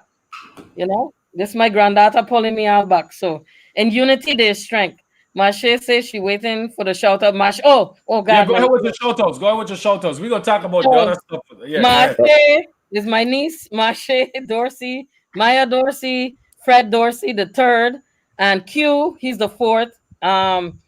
His wife. Shout out to her. Shout out to my niece Aisha. Wait. Today's Aisha's birthday. Yesterday was Aisha's birthday. Aisha Lord, Bryson. Shout out to Aisha. Shout out to my brother Philip Bryson. He's a little ill now.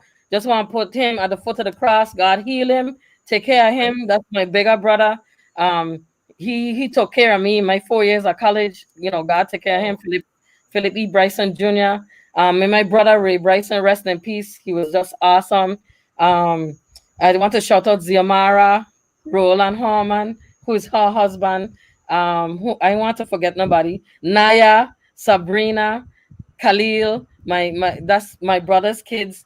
Amal Bryson, Amal, he's a dancer. Um, Real talented, super talented Amal Bryson, my niece Kyra Bryson, my nephew Malachi, RIEP to my other nephew that passed away. He had sickle cell, you know. Shout outs to him. Um, and if I miss anybody, to my cousins and all my family in Aruba, in St. Martin, my aunts and my uncles in St. Martin. I want to say shout out to them, Auntie Agnes, Auntie Marva, Auntie Sylvie, Auntie Marlene. My aunt is going through some changes now. She has early signs of dementia and Mhm. Alzheimer's. I'm praying for her as well. My aunt Sylvie, my cousins Adi, Marit. I have a huge family. Yeah. Come here for my family is. Let me just say St. Martin. Let me just say Aruba. Let me say Stacia, Seba, Curacao, Bonaire, all my family and all of those islands. Big ups. Thank you guys for having me on here. Um, Thank you all so much for having some kind of faith in me.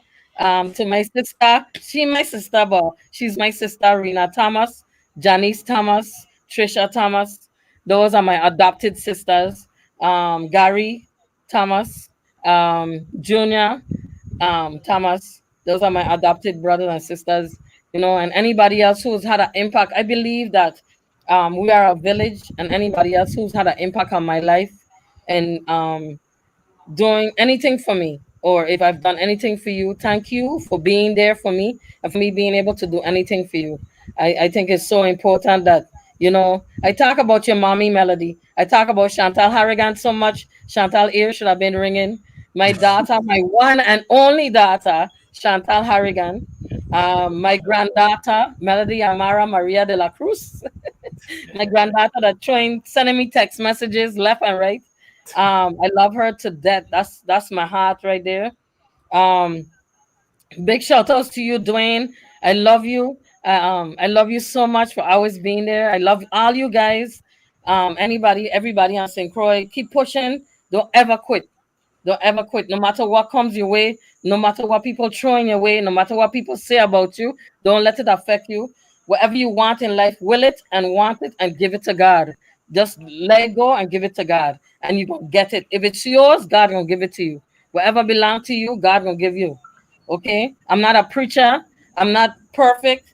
I have my ways. I could cuss a good bad word and all of that stuff because I ain't perfect. But I love my God, and my God forgives me. and He'll forgive you, but will it and want it. That's right. I love it. Love it. Awesome, man. Dr. Bryson, you know I Amazing. love you from the bottom of my heart.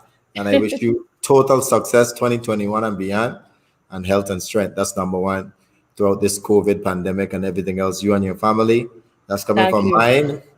And Mumba. Dr. Bryson, I thank you for the opportunity, and it was amazing getting to know you. And I love you as well Thank too. you. I appreciate I love you everything. too. I miss Pang. I was hoping to see Pang.